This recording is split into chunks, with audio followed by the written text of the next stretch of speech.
The following is a presentation of Husker Radio Sports. Your exclusive home for North Platte St. Patrick's Athletics is right here on 1240 AM, 1061 FM, KODY.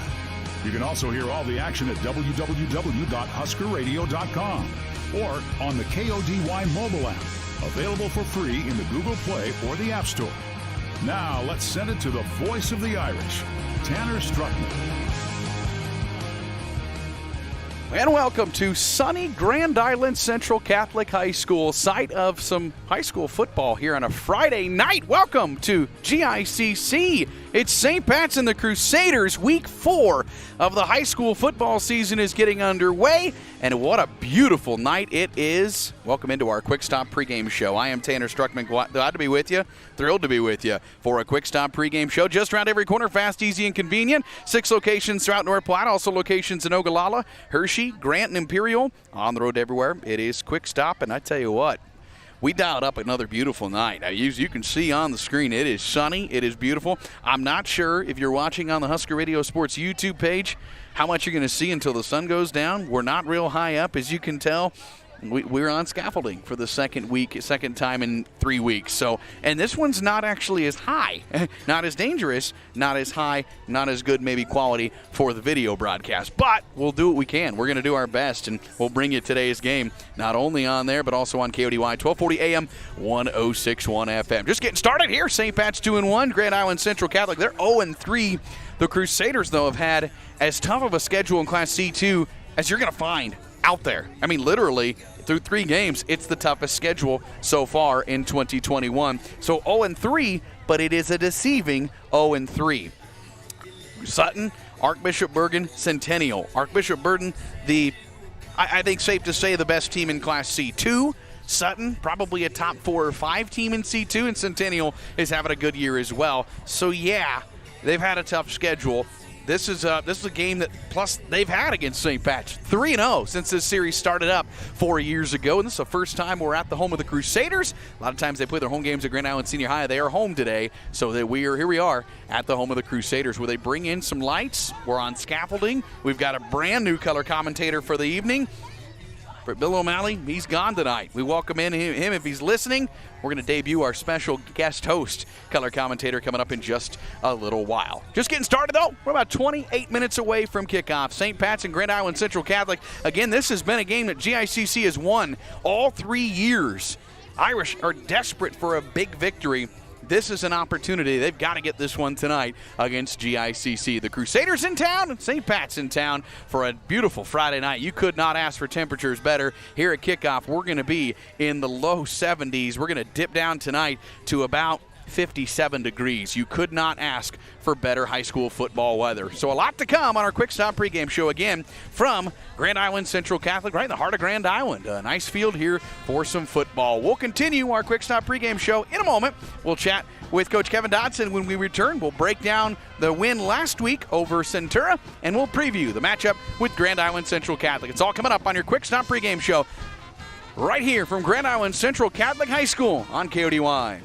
Ollie, you need to clean up your fishing and hunting gear. It's everywhere. I'm out of room. I don't have anywhere to put it. Get some storage at Another Storage. They have sizes for everything. I already have some there. Well, get another. Another Storage, 532-1332. Imagine internet Wi-Fi that works, no matter how many people are connected or where you are in your home. Now, you don't have to imagine. The Allo Blast is here. With the latest Wi-Fi 6 technology, the Allo Blast makes your internet Wi-Fi go further, faster, and more reliable. Give your Wi-Fi a blast. Visit allofiber.com/blast to switch today.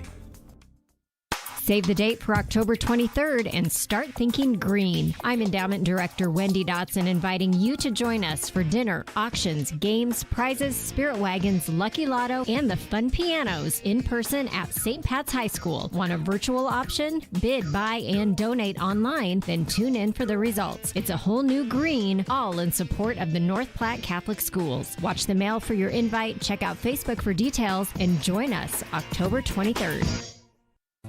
No matter who you are and where you're going, Mid-Plains is here for you. The differences of our campuses make us stronger. Our shared mission propels us forward. You can't define us as one person, one town, one place. We are many, in pursuit of something bigger, together. With 6 individual campuses supporting a vast and determined region. We are Mid-Plains Community College. Back here on Husker Radio, it's our Quick Stop pregame show from Grand Island Central Catholic, North Platte St. Pat's, and the Crusaders getting ready here for game number 4 for the Irish 2-1. Coach Kevin Dodson last week, 35-0 over Centura. A 0-0 half, and then kind of an explosion in the second half. The halftime locker room speech did it again. Well, one of the things that we just talked about was being ready. We've gone through 2 weeks now where we've started the game just kind of going through the motions. And not saying that the effort hasn't been there to be successful, but I'm not sure that we've put everything out there that we need to. The focus, the energy level, the intensity. And so, we just challenged kids about that at halftime. And we talked about last week. You have one game to prepare for each week that you have to be mentally ready to play, and we just didn't come out and really execute well in that first half. Now I say that and weren't very pleased with that. But then you come out and play the second half that we played, and I couldn't have been more proud of the boys. What a great effort. Their energy level was much higher. They were executing at a high level, and I thought really dominated the line of scrimmage. Yeah, and nice to have compare and contrast halves right there for the kids to watch and remember, because that was the difference right there. That energy level, that focus. Clearly, when you're all in, it was pretty dominating in the second half. Yeah, absolutely. And we found, we started running just the simple dive up the middle with Gavin Nutter, and he was running hard, and the guys were blocking, and they held on to their blocks, and they were driving guys off the ball. And so, now, as you said, now you can look at that. You can look at what happened in the first half as opposed to what happened in the second half. And when you look at that and you watch it, you can see that effort level and that focus and intensity was there in the second half, and probably not so much in the first half, where you saw a lot of guys walking around after the play and kind of being spectators instead of being engaged. That got to give some confidence. I'm sure that's fun as a coach to see that offensive line get the confidence of, oh, here we go, dive again. Yeah, absolutely. And, even on the sideline, you're kind of looking around thinking, well, maybe I should call something different. But why call something different when you're getting 5, 6, 7 yards carry on dives? And so, we did try to get the ball out there a little bit more on some misdirection after that, and maybe on a dive option look. But dive was our primary play in that second half, and it worked well. And maybe the unsung hero of the night was the defense. They didn't give up any points in the first or the second half. Even the second group there at the end got almost a goal line stand, and it was a different offense to work through. They were getting some success, but bend not break. Yeah, absolutely. And I thought sometimes we put ourselves in precarious situations there with maybe some turnovers here or there, or some stalled drives, and the defense had to really step up to keep that shutout in, and proud of their efforts and what they were able to do. Now the challenge, I was talking with Coach Braithwaite after the game, is the kids know, and as a coach and as fans, how well this team can play, how the energy level that maybe is expected for the rest of the year now is that second half. Yeah, if you could somehow bottle that up and get the kids to understand that and see that, that's kind of what we're working on this week. We've got an opponent in Grand Island Central Catholic that's 0-3 right now, but maybe the best 0-3 team that out there in C2. They've had a brutal start to their season, and they've got playmakers, and we know that. And so we've got to be ready to go in the first quarter. We can't sit around for a half and just go through the motions and expect to be successful. North Platte St. Pat's Week 4 at Grand Island Central Catholic. Take a look at the Crusaders right after this. Putting your family first. Are you looking for the right dentist for you and your family? Phelps Family Dentistry has you covered. Dr. Lene Phelps and Dr. Kelly Hansen will make sure your family has the healthiest smile. Whether it's dental cleanings, fillings, same-day crowns, or total smile makeovers. Call our office at 534-4040 or visit us at phelpsdds.com to schedule your family's next dental appointment. And go Irish! Putting your family first. Heading out of town for the weekend, or just want your dog to come play for a while? Bring your dog to Pazapalooza. With doggy daycare and boarding and staff on site 365 days a year, we are your pet's happy place. Contact us to set up a meet and greet with your dog prior to booking an appointment. Visit PazapaloozaPlace.com for more. Parking your RV, boat, jet ski, or camper? Park it at MDN LLC Storage. Conveniently located at North Lake Road, MDN LLC Storage is safe and secure with gated pin-pad entry and security cameras monitoring 24/7. Call Faith at 532-1332 or Mike at 227-2602 to get your spot. That's an Irish first down. Hi, everybody. Joe from Swift Auto Center of North Platte, reminding you, when you're in the market for your next car, truck, or SUV, give us a look. Gretchen and I will treat you right. We have newer model, lower mile vehicles at prices you'll love. We are Swift Auto Center, 821 East 4th in North Platte, and on the web, swiftautocenter.com. We hope to see you soon, and go Big Green! Back here to GICC, North Platte St. Pat's Grand Island Central Catholic. A series started 4 years ago, Coach. They've gotten 3 wins. It's been heartbreak, let's be honest. A couple of these last-minute drives that they've been able to get touchdown passes. Isaac Herbick, who's gotten 2 of those, is a senior now, and it's a graduated group, pretty heavy from a year ago, but been a program that has been a tough one. Yeah, it certainly has, and we've battled with them. And as you said, we've lost a couple of close ball games, and in that second loss, we marched 99 yards down the field, turn it over, and then they score on the very next play. And so it's just been one of those games where they're well coached. Their kids play the game awfully hard, and we get a great effort from them. And so hopefully on this time out, it's the same kind of game. It's going to be a battle. It's going to be 4 quarters, and we just hope to execute well enough that we can be successful.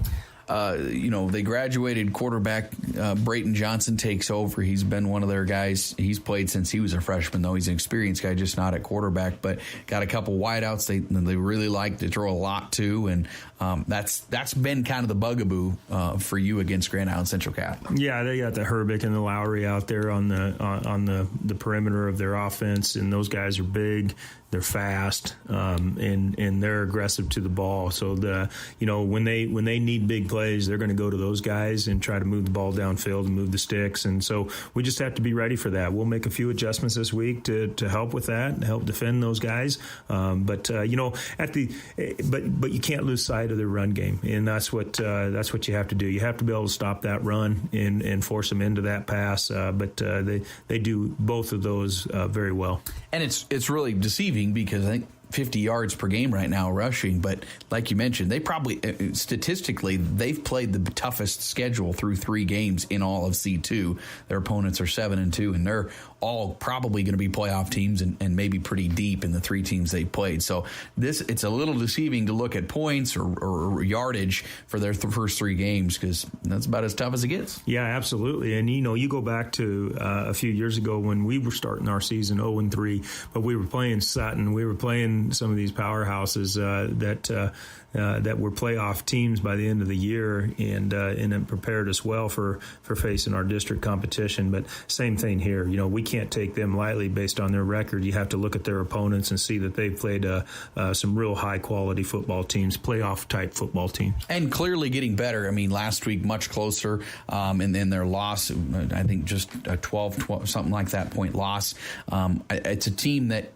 And when you get a team that's itching for that first win and they're in a dogfight, that's a tough team to fend off. Yeah, absolutely. And, you get your back up against the wall, and that can either help or hurt you. And so, how they handle that, we'll see on Friday night. But we have to really worry about ourselves. Again, how are we going to come out and prepare mentally for this game? Can we come out, get a quick start, play 4 quarters of football this week? We've put together 2 quarters here and there that haven't been too bad, but we haven't been able to go 4 quarters of really solid football. St. Pat's Grand Island Central Catholic, last time you coached at this field here at GICC? Yeah, you're going way back now. So it's been, they rarely play on this field. Due to COVID, they started playing back here. This is their JV field. I was there once when I was at Columbus SCOTUS. So now I'm really dating myself there, but that was over 24 years ago. So you're not going to give us a year. No, I couldn't even tell you when that was. But I can tell you, I did learn something as a young coach that year, that I always have my bag with me that has rain gear in it, because the day we left Columbus, I'll never forget that. It was sunny and bright, and I stood in 6 inches of rain. It felt like on the sidelines by the end of that game. Was it a victory? Yes, it was. All right, there you go. Coach Kevin Dotson, thanks for the time. Best of luck. Thanks, Tanner. We'll continue pregame from Grand Island after this. Lincoln County's outstanding news alternative is the North Platte Bulletin. For 17 years, the Bulletin has informed you of breaking news, courts, entertainment, state news, and sports from Lincoln County area, courtesy of an experienced staff that delivers unbiased and honest news coverage. Pick up a copy of the Bulletin in Lincoln County and surrounding towns. Subscribe or check out northplattebulletin.com. Annual subscriptions come at an affordable price. The Bulletin, your homegrown, hometown newspaper. Few could have predicted the COVID-19 pandemic of 2020 or the hardships it has caused Nebraskans. But through all the uncertainty Nebraskans have already experienced and all the uncertainty yet to come, Pathology Services PC stands by you and offers affordable, easy, accessible, convenient laboratory tests, including testing for COVID-19 antibodies. Pathology Services PC has 2 convenient North Platte locations to serve you: North Platte Health Pavilion and Westfield Shopping Center, North Platte. Like the Irish athletes, life can come at you fast and hit you hard. If you find yourself in need of a lawyer, call me, Marty Trushinsky, at 534-4837. And go Irish!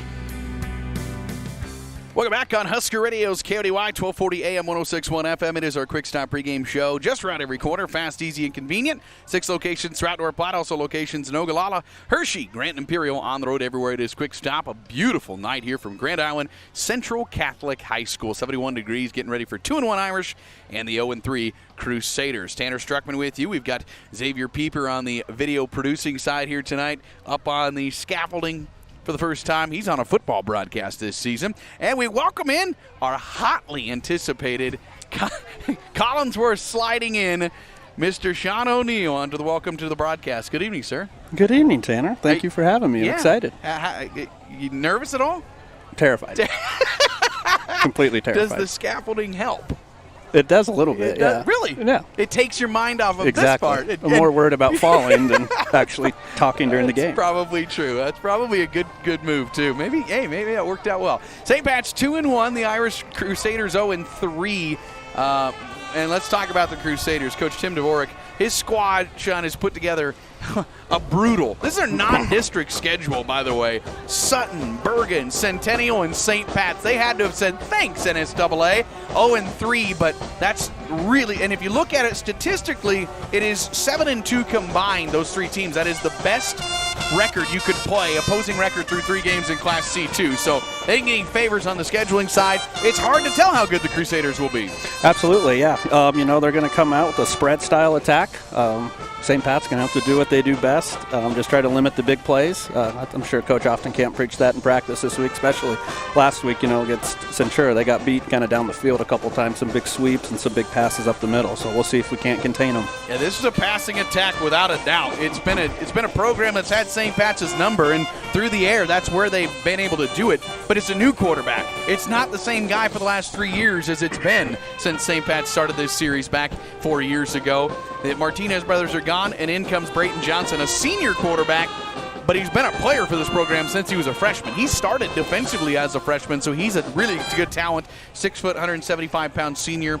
He's going to throw primarily to 2 guys. You'll see Marcus Lowry and Isaac Herbeck, who's a name that St. Pat's fans should just hate because he's hurt St. Pat's. 2 game-winning touchdown passes. He has 4 touchdown receptions in 3 games so far against St. Pat's. That is a name that's hurt St. Pat's and through the air. And one thing that stands out, Sean, they're both 6'4". They're big targets. Yeah, St. Pat's probably has one of their best back four defensively, I'd say in a long time. We've got some real athletes back there, but 6'4" is 6'4", so we got our work cut out for them. And I'm sure they'll try to go to those guys, give them some jump balls early, maybe some quick hitches around the line of scrimmage, and just got to try to contain them. 84 yards per game defensively for the St. Pat's defensive side through the air. So they've been hurt on the passing game a little bit this season. Not so much last week. I think that was probably the weakest passing attack St. Pat's has seen in Centura. Donovan Trumbull had some wide open passes dropped, and certainly Hastings St. Cecilia beat the Irish through the air a couple times. And so got to limit the damage. And the big thing, you mentioned that the athletes in that secondary, the speed should allow no big plays. Maybe some 20, 30 yarders, but those 50, 60 should be limited by the speed St. Pat's is in the secondary. Now, it's a Crusaders team that it's hard to tell how much they are able to run the ball. 50 rushing yards per game, but, I mean, if you've seen Sutton or Bergen, no one's probably running on them. And so it's really hard to tell how good the rushing attack is going to be. But you're going to see a diamond formation. You're going to see a quarterback and shotgun, two backs, one to the left, one to the right, and one behind him. So you're seeing four guys in that backfield. That's not where a lot of the offense goes. They get it out to their wideouts a whole lot in Isaac Herbeck and Marcus Lowry, but it's an interesting formation. It's not one we see too often, and it obviously spreads out. I mean, a lot of backs in the backfield. That's four guys back there to keep your eye on. Yeah, Coach Oftenkamp, I'm sure, is looking forward to this opportunity. He usually likes trying to scheme against teams that do different formations and stuff, and you know that he's going to have these boys ready to play. He always does. St. Pat's, they're 2-1, coming off of a win over Centura last week, 35-0. You were there, 0-0 at half. I mean, that looked like it was going to be who can get a field goal by the end of it. And the energy in the second half for the Irish was just night and day different. They came out firing and really blew that game wide open pretty quick. Yeah, we made some adjustments at half. They must have saw something upstairs. We started feeding, Gavin Nutter up the middle a lot early. I think he had 6 or 7 of the carries right in that first drive of the third quarter. We ended up scoring, and then we just kind of, catapulted from there, so it was good to see. 5 straight touchdown drives for the Irish in that second half. The defense shut them out. A couple fumble recoveries for the first time, getting better in the turnover margin. That's got to be a key today without a doubt. They've got to take care of the ball if you're North Platte St. Pat's, but and I think that's been what's one of those things that you don't like to talk about, but it's 6 fumbles lost in 3 games. That's too many. Right, yeah.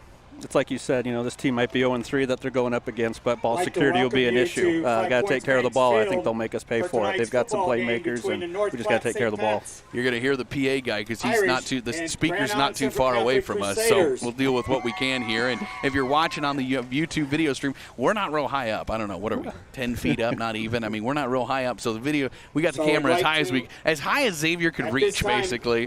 And which, he's not the tallest kid in the world, but he's doing his best for sure. So we're going to do the best we can, and we're going to be looking in the sun for a little while. So it's going to be tough to see some of the numbers out there. But you know what? Okay. And they don't play many games here at Grand Island Central Catholic. Usually they play them at senior high. They're at home against Fremont tonight. So here we are. This is they play very few here at this gym or this field, excuse me. They bring in lights, and it's not a bad field. It doesn't look like it's been played on a lot, so that's nice. Yeah, Tanner, when you asked me to do this about a week and a half ago, you did not know that the game was going to be here. So I was looking excited, air-conditioned, heated, 3-story press box, brand new. Yeah. You said $20 million renovation over there at the high school. So, yeah. But this is good. I'm glad to be here. Eating breakfast with my kids this morning. My kids think I'm a complete rock star. They said I get to go hang out with Skylar and Harper's dad tonight. So it's always good to do that. That's pretty cool. We welcome you in, and we welcome in Mr. O'Malley. He took the night off. He's with his family, so we wish him the best. And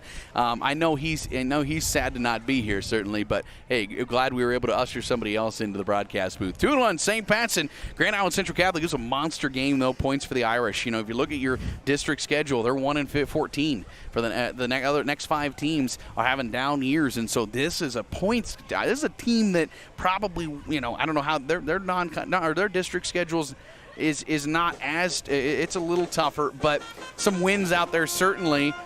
This is a team that you really want to get a victory because they got the potential to get to 4 or 5 wins, and anytime you have opportunity for points, you got to go get them now. Right. A couple of years ago when they went to just the 16-team playoff as opposed to the 32-team format, every game literally counts, and you need some help from your other district opponents. And right now, the district's a little weak. So, yeah, this is definitely a game we need to take advantage of and get a win here. And from a mental standpoint, Irish need to get over this hump. They've lost to Grand Island Central Catholic, and I know Coach Dodson and company, they've been disappointed over the last 3 games. 3 years ago, Irish lost on their home field on a game-winning pass, 60-some-yard pass to Isaac Herbeck, who was a then freshman. Now he's a senior.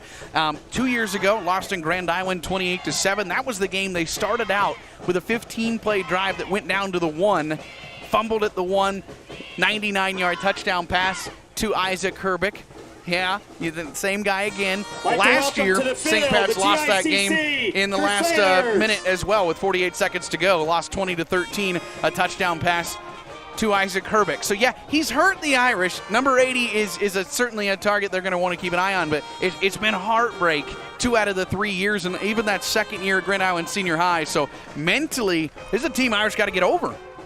Yeah, like you said, we just got to take care of business here, and this is a big win. We need to just try and get it while we can. This should be a very good game. St. Pat's Crusaders, as the Crusaders come on to the field here from Grand Island Central Catholic. This is our first trip here. Again, this is a series that started 4 years ago when GICC dropped down to C1. They've got about 30 on their roster, so it's not a huge roster for the Crusaders.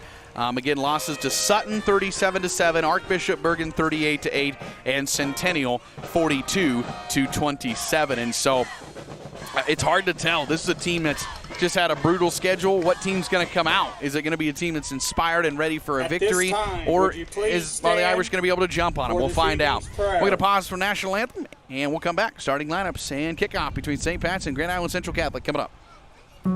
Maybe you've seen the solar ads on social media. Perhaps you've been contacted by a solar installer. If you are considering installing a solar system, don't forget to do your due diligence. If you need assistance or have questions, reach out to your local electric utility. We can help you understand how long it could realistically take to pay off this investment and items to consider for proper installation. This message brought to you by your local public power utility and Nebraska Public Power District. Always there when you need us. At Sandhill State Bank, we know the communities and values of the Sandhillers. That's why we've built our mortgage solutions with you in mind.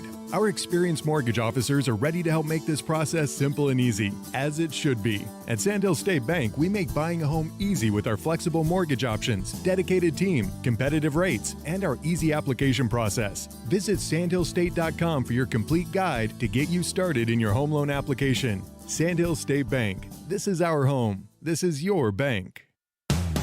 Team Perlinger and Jett of Great Plains Realty in North Platte reminds everyone there's still lots of sunshine left in the home buying season. So come visit us at 511 South Dewey Street and see how easy and fun home buying can be.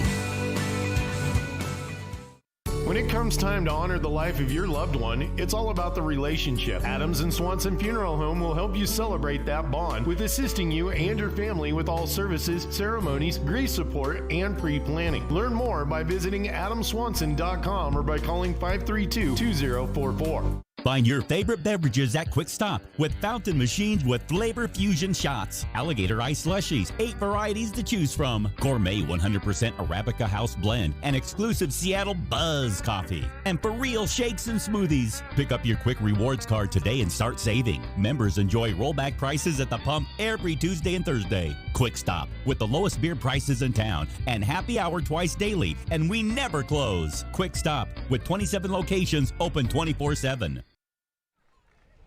Welcome back to Grand Island Central Catholic High School. Tanner Struckman, Sean O'Neill here on the broadcast. I'll try to not call you Bill O'Malley too many times here tonight, but out of habit, it's probably going to happen once or twice. Glad you're with us here on KODY 1240 AM, 106.1 FM, and also on HuskerRadio.com with a live video broadcast. Till that sun goes down, you're going to see that glare, and it's probably going to get a little worse as the sun goes down a little further, but we're not too far away from trees here, so that'll be good. Lights will come on. They've got lights they have to bring in here. This was, again, not a place they play one game a year here, so this is a pretty rarity, but this is, obviously their home turf. They want to play some games on their home field, which I don't blame them. Irish fans across the way, as you can see. Irish in the road whites, green numerals, green pants, and gold helmets. Grand Island Central Catholic in the light blue tops with dark blue numerals, dark blue pants, dark blue helmets. Looks like Grand Island Central Catholic, they won the toss. They elected to receive the ball. So they'll start with the ball. We'll see the Irish defense face this attack, which that's a sign right there. They like their offense. They like what they can do offensively.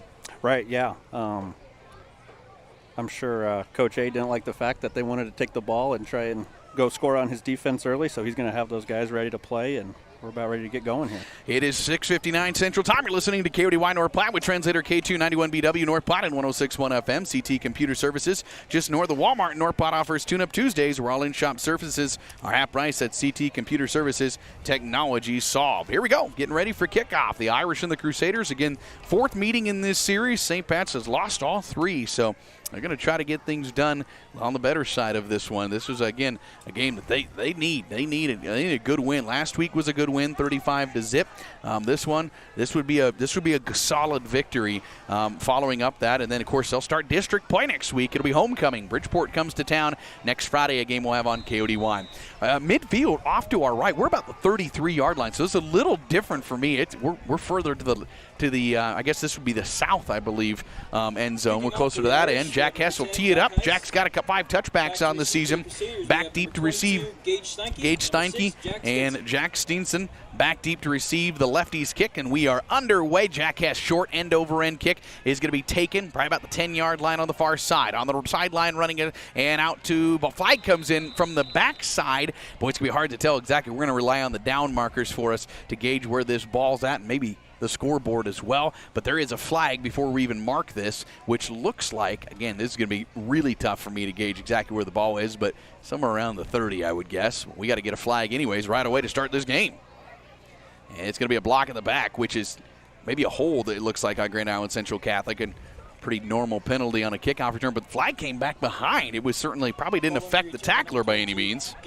Yeah, really good kick by Jack there. We are into a bit of a breeze. Last week he kicked off really well, had a couple touchbacks. That ball made it to about, looks like the 15, 20-yard line, but good kick into the wind, and he's definitely a good weapon for us to have kicking the ball off. They don't have down markers on the far side, so I don't know. And if they don't put it on the scoreboard, it's going to be tough for me to gauge exactly where the ball is here. So we'll do our best as St. Pat starts defensively here against Grand Island Central Catholic. Brayton Johnson in the gun in that diamond formation. Rolls to the near side. He's got some room to the outside. Brayton Scott's got a first down to the outside. He gets a late block, and he's going to be pushed out near the 40-yard line, tiptoeing down the sidelines. That's going to be a first down. Did we get a flag, or are you just saying there should be one? Yeah, it looks like they were holding Jack here on the outside. Flag on the play. We did have an outside linebacker get squeezed in here on that kind of read option play, so...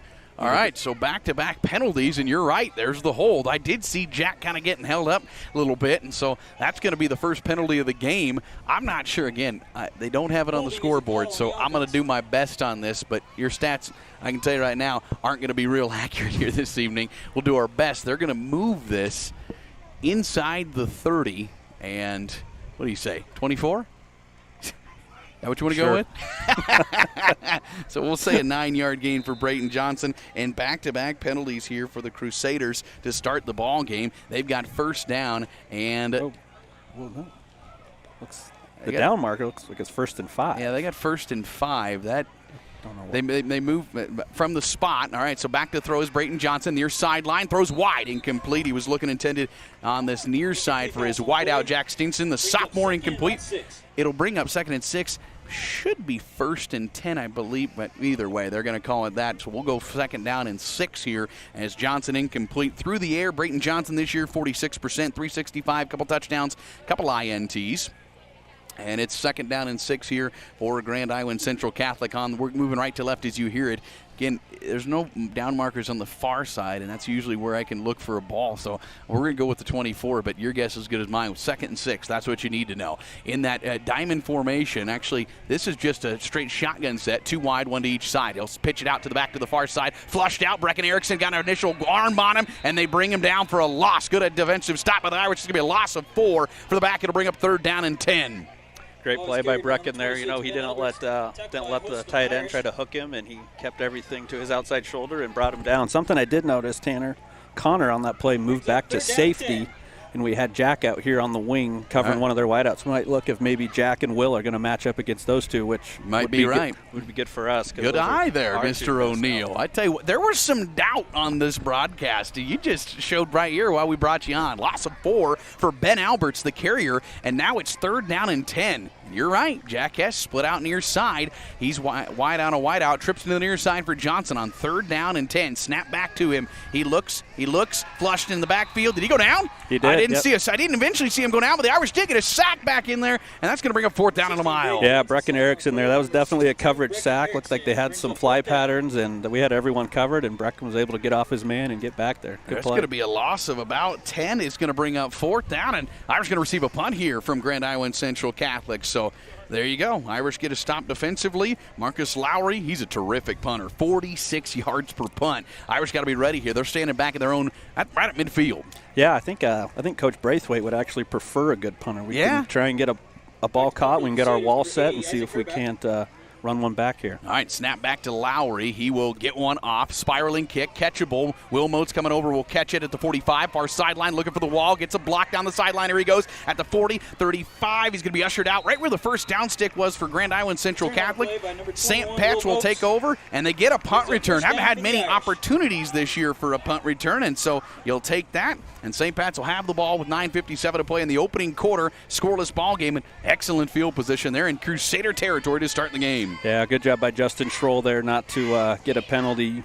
They changed that rule a couple years ago, and a kid like that would thrive at that moment. But he did good. He just put his hands up and ran into the kid and allowed Will to get another 15 yards or so on that punt return. I think first downs were right at the 33 is where the Irish are starting, somewhere around there. 1st and 10, left to right as you hear it. Power eye set. It's Gavin Nutter up the middle, and that's the play that started off the second half, and that's a great first down carry for Gavin, who had a terrific week a week ago. He finished with 85 yards, a couple touchdowns, and he was really the third quarter for the Irish offense. 7 yards, and that's exactly how that second half started last week. It's great to see Gavin healthy again this year. No, he missed most of last year. I think he got hurt in this game last year, and it's good to see him back. Gives us another weapon in the backfield. 2nd down and 3, ball on the left hash. 9:29 opening quarter, opening drive for St. Pat's from the 27. It's up the middle. Jackson Roberts picking his way. Jackson into the secondary before he's brought down. He is going to be, he gets a big first down run. He'll move this inside the 15, and Roberts gets a first down carry for St. Pat's right up the middle. Yeah, going into this game, Jackson needed only 95 more yards to get to 2,000 as a sophomore. Pretty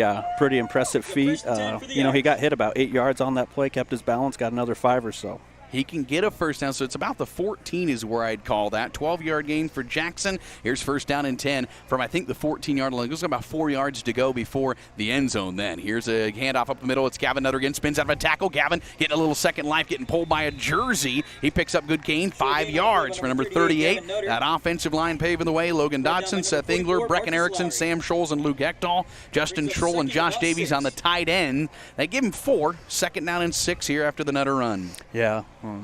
I know it's early in the game, a lot of game left, but if you could find a way to punch one in here after not getting the ball to start, that'd be big. Yeah, you're right.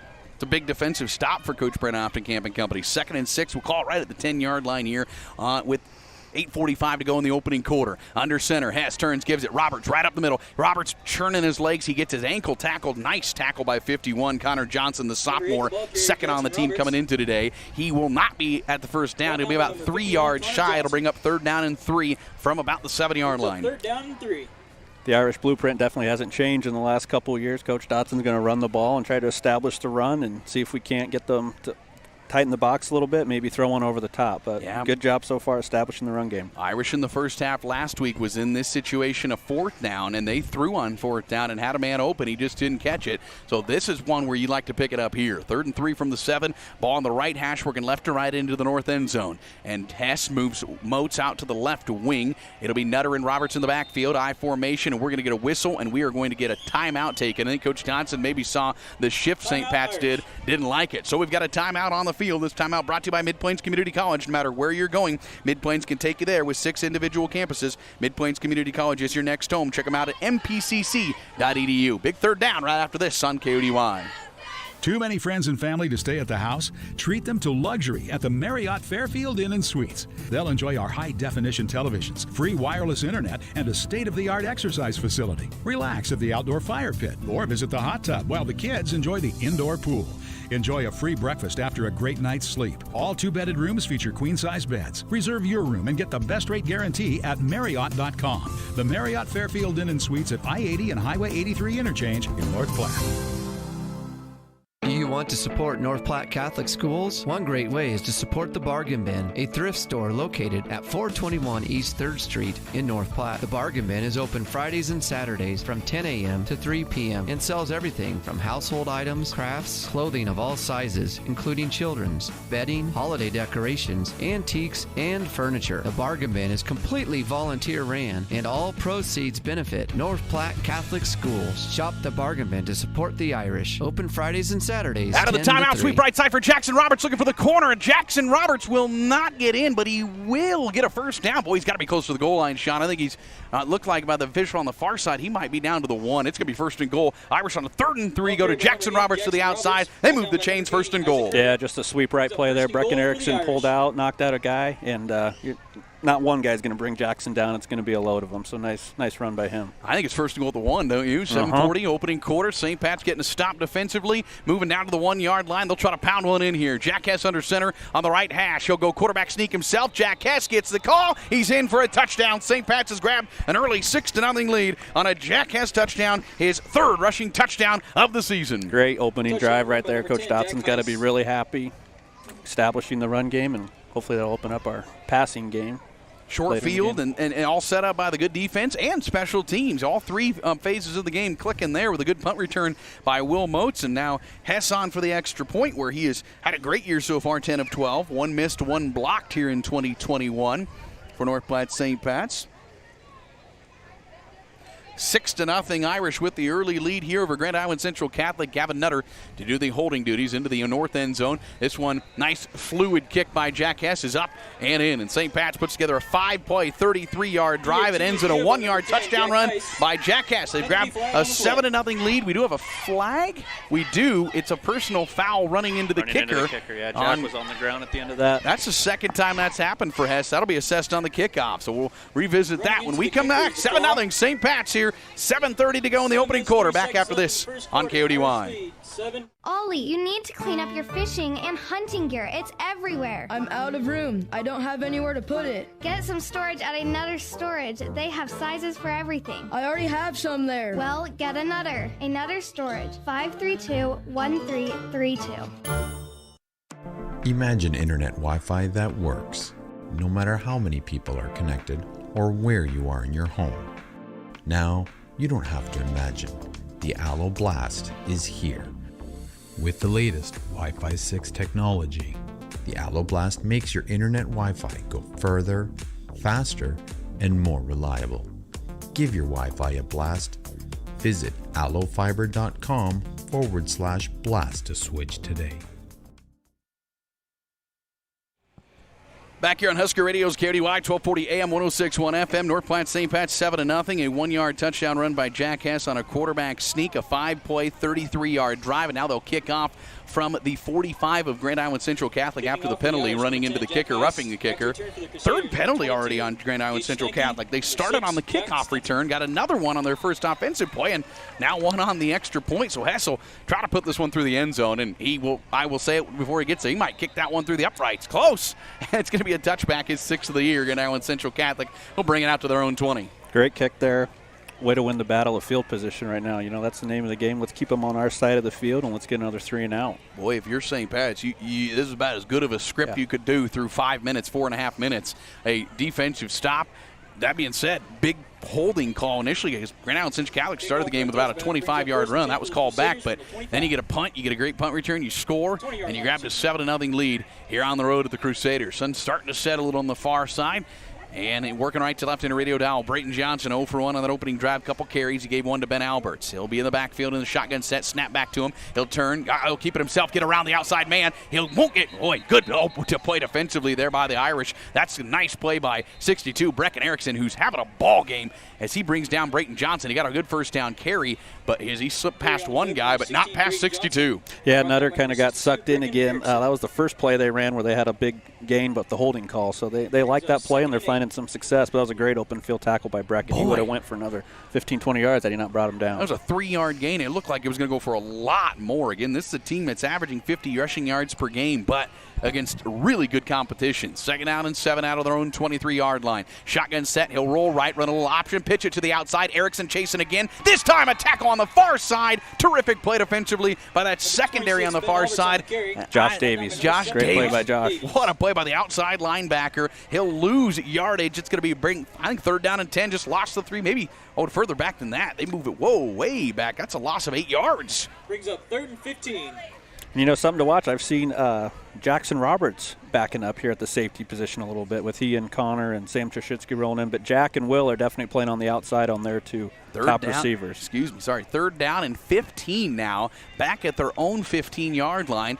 Johnson through the air, 0 for 1 so far. Got to look to throw, I would think, here. Shotgun snap back. He'll look over the middle, throws far sideline for Herbeck. Jump ball incomplete, knocked away. Will Moats with a good defensive play. Step for step with Isaac Herbeck, who's been the guy that has hurt St. Pat's through 3 games. That time a jump ball for him. Great play by Will Moats. Great coverage by Will, and Jackson Roberts was helping over the top, and, we basically had 2 guys on him right there. So it's, another 3 and out. Great stand by the defense. I tell you what. Can't ask for a much better start right now. And for to give Grand Island Central Catholic credit, it was a great throw. Oh, he put it right on the money, spot. and where his guy could get it, and just didn't come down with it. 6:03.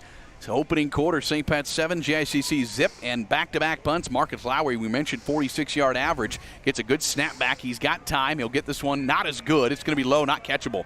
And it's going to take a Crusader bounce past midfield and into Irish territory. First time we've been on this side of the field. Irish will start at their own 47 in the opening quarter. 5:55 to play, leading 7-0 over GICC. Great field position again, even with the roll. Out comes the Irish offense. Go back to work. Another great start. We'll see. Maybe Coach Dotson will try and take a play, catch him sleeping, maybe get a play over the top here to Will on a fly pattern. Tell you what, the passing game has been pretty limited so far for the Irish this season. Only a handful of completed passes, 3 of them for Hess this season. Several drops in there, a couple touchdown drops last week. I think they'd like to get that going here today, but certainly might start with the run game here on a power eye set. Middle back in motion, working left to right from their own 47. It's Roberts off the left side. Jackson, he gets hit to a wall, not much, maybe a yard on the play. Crusaders corralling number 8 for a short gain. You mentioned Roberts needs 95 to get to 2,000 in his career. Came in with 540, about 10 yards per carry. He got 1 there. Pretty nice defensive play on his 4th toe.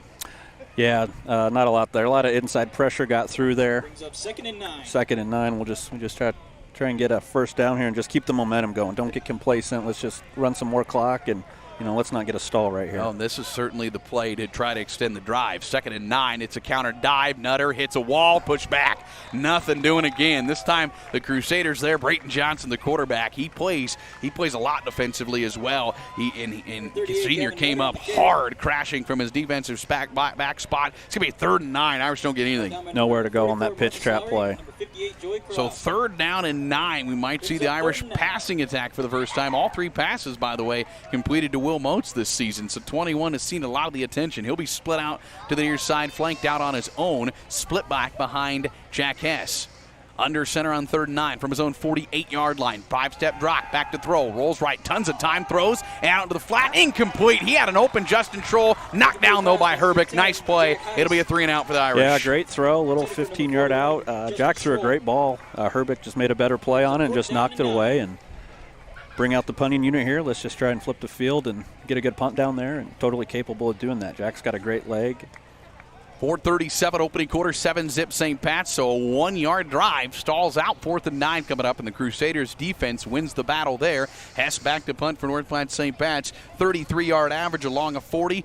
He's planted 1 inside the 20. He'd like to do that for Jackson Steenson, who's back deep. Jack at his own 36 to receive. Fellow Jack, who is a good punt. Steenson will go up high. He'll catch this one. Now he bobbles it. He'll have to fall on it. He bobbled it initially and just fell right on it. Right decision, because the Irish had a couple players crashing down to get him. And so it's a good punt by Jack Hess. No return. And the Crusaders take over 4:29 in their opening quarter. Yeah, the wind definitely played a factor in that. You could see it wobbling in the air. He kind of thought he had it, then he did it. And fortunate for us, he downed it right away, and we'll take it. I don't know. Your guess is as good as mine. What are you going to give me? You going to give me a down here? Where are we at? Looks like we're at the might have to send you down 17-yard line. I don't know. Somewhere inside the 20. It's definitely inside the 20. We'll go with 17. I'll restat it on Monday and go, what the heck were we thinking? My goodness. I'm not sure the film for Coach Dodd's going to be much better.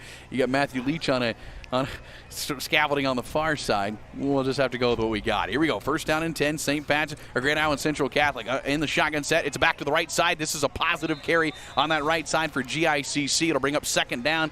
And we'll see what they mark him down with, maybe 3. That's Ben Alberts, the big back. Ben Alberts, a 5'10", 180-pound junior, came in with 12 carries, 51 yards, and a couple scores. He gets 5 on first down, which for GICC, they've not had much success running. That's got to be a positive for them of 5 yards. Yeah, they've had some success on first downs, last couple of drives, couple penalties, but yeah, we just need to buckle down and try and stop them. Outside of the 20, second down and 5 in the shotgun set. Trips left. This time it's a quarterback draw. Keeper himself off the near side. He's got to the outside. Hazenauer slips and misses the tackle. And now tackled. Oh, it's still going is Brayton Johnson. He's out to the 40-yard line. He'll pick up 17 yards, move the chains for Grand Island Central Catholic. Their first down of the game, and there's no penalties for the Crusaders. Yeah, that QB read again. Brayton Johnson's really good at keeping that ball in there as long as he can. He's just waiting for one of our outside linebackers to commit, and when they do, he pulls it and he takes off. He's something to watch. He's had some success on that all 3 times he's ran it. Johnson was a running back last year against St. Pat's. He carried the ball 17 times, didn't have much success, but 2 years ago had 89 yards on the ground. He came in with just 4 yards on 22 carries. He's got 19 yards on 4 carries so far in this game. He'll have 1 back. That's an odd set for him.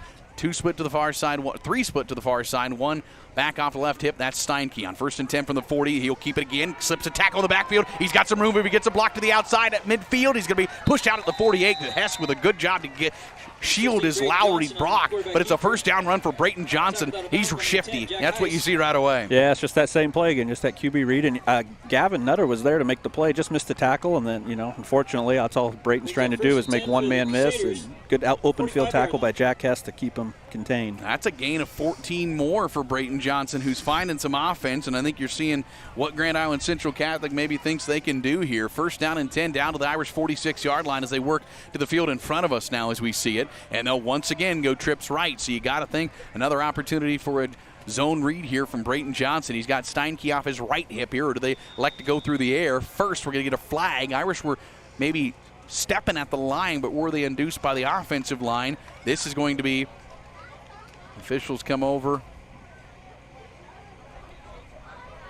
And it was that the call? That was the call, apparently. I couldn't tell what he did. I don't know what that call was. I didn't see if he made a call, I guess, but it's a penalty. It must have been maybe, I didn't see a substitute or anything, maybe illegal formation, but that's not the signal for illegal formation. So it's the 4th penalty on Grand Island Central Catholic, and it's a first down and 15 back at their own 49. Boy, they have killed themselves. 4 penalties. We're at 2:40 opening quarter, 7-zip St. Pat's. GICC on their 3rd drive, certainly their best one so far. And they've come at timely for the Irish. Just when they're getting some momentum, they kind of shoot themselves in the foot. Johnson in the gun again, trips right, back to his right. That's Steinke. This time will run the quarterback draw to the outside, gives it to Steinke, and he's stonewalled. Irish with a terrific job. Sam Scholes on the tackle in there for 68. That's a TFL for that D-line. Him and Brecken Erickson collaborating for a tackle for loss. It's a loss of 2 for Steinke. It'll be second down and 17. Steinke's gone backwards twice, and there's a negative play, second down and long. Yeah, great inside pressure there by Sam, and Brayton Johnson gave the ball right there, and we were right there to stop him. So now this is the play for St. Pat's to try to not get off the field yet. It's obviously only second down, but boy, if you can put up 3rd and 17, you got a pretty good chance. Second down and long, trips right again, same formation. This time back to throw is Johnson, flushed out of the pocket to the far side. Pressure coming from behind. Justin Troll can't quite get to him. Now Johnson rolling outside. He'll throw it away to the sideline, incomplete, intended for Herbeck, but well out of bounds, and it'll bring up 3rd down and long here for Grand Island Central Catholic. A little chippiness out on the field here for St. Pat. A little bit of talking going on right now. It'll bring up 3rd and long. Yeah, great pressure there by Justin Schroll on the backside. And I know if I was Brayton Johnson from Grand Island, I'd be running too. I don't want that guy running at me full speed. Yeah, you're right. He got away from him with that shifty feet, but boy, he was barreling down 41.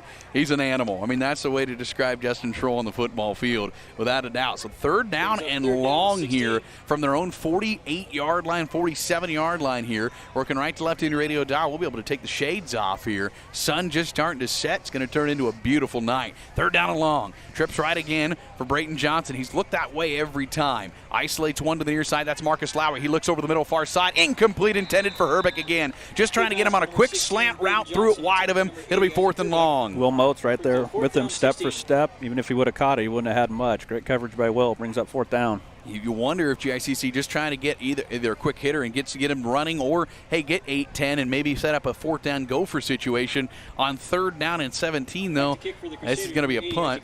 They got Isaac Herbeck punting, and maybe he's been punting the whole game. I thought, though, I saw Lowry punting, so we'll see Herbeck punting.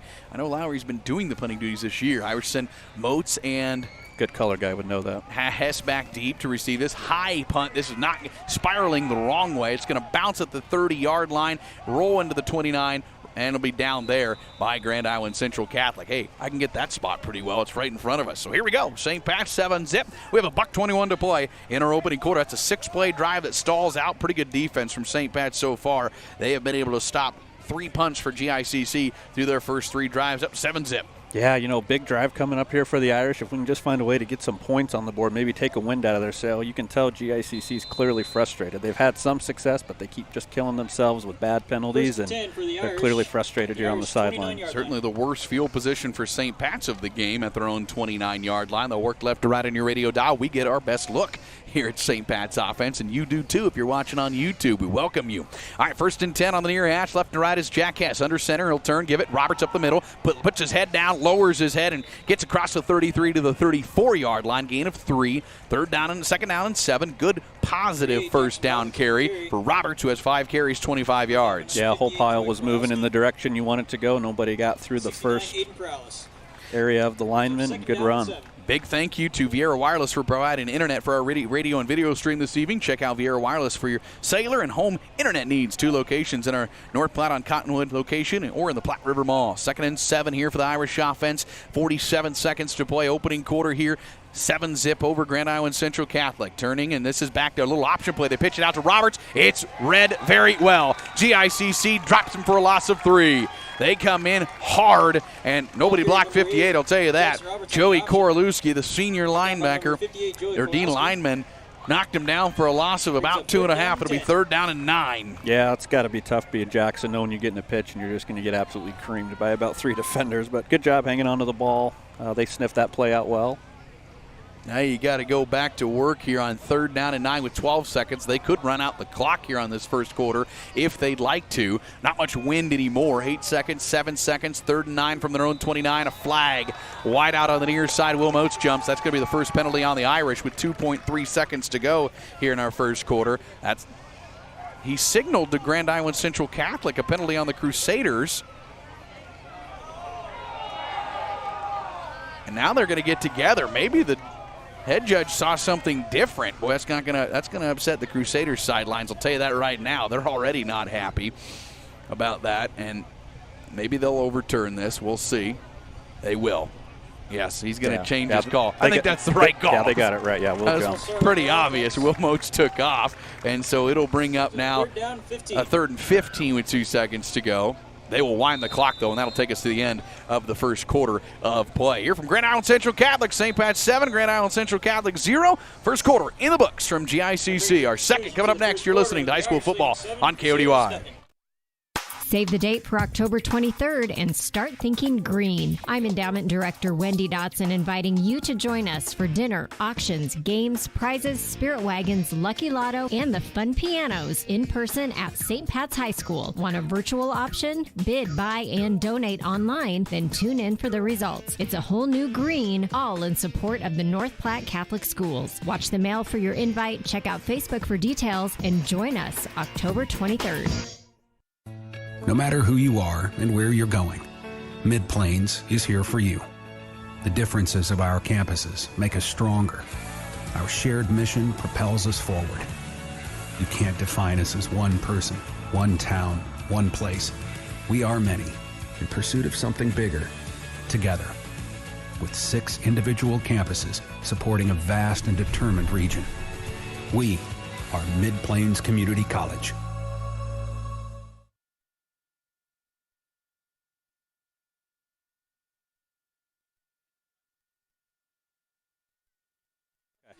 Our scoreboard today brought to you by Nebraska Public Power District. Always there when you need us. Learn more at nppd.com. We get started the second quarter. St. Pat's and Grand Island Central Catholic. 7-zip Irish. They have a 3rd down and 14. They flip the field now, so they're on the far end of it. Irish under center now on 3rd down and 14.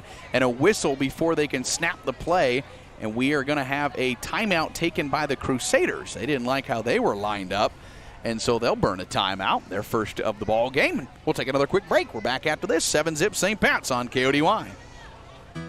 Putting your family first. At Phelps Family Dentistry, we always go the extra mile for our patients. Whether it's helping them conquer their dental anxiety or helping them achieve the smile they've always dreamed of, our team strives to make sure every patient feels like family. Call 534-4040 to schedule your appointment or visit us on the web at phelpsdds.com. We would like to also wish St. Pat's Irish good luck this sports season. Putting your family first. Heading out of town for the weekend or just want your dog to come play for a while? Bring your dog to Pazapalooza. With doggy daycare and boarding and staff on site 365 days a year, we are your pet's happy place. Contact us to set up a meet and greet with your dog prior to booking an appointment. Visit pazapaloozaplace.com for more.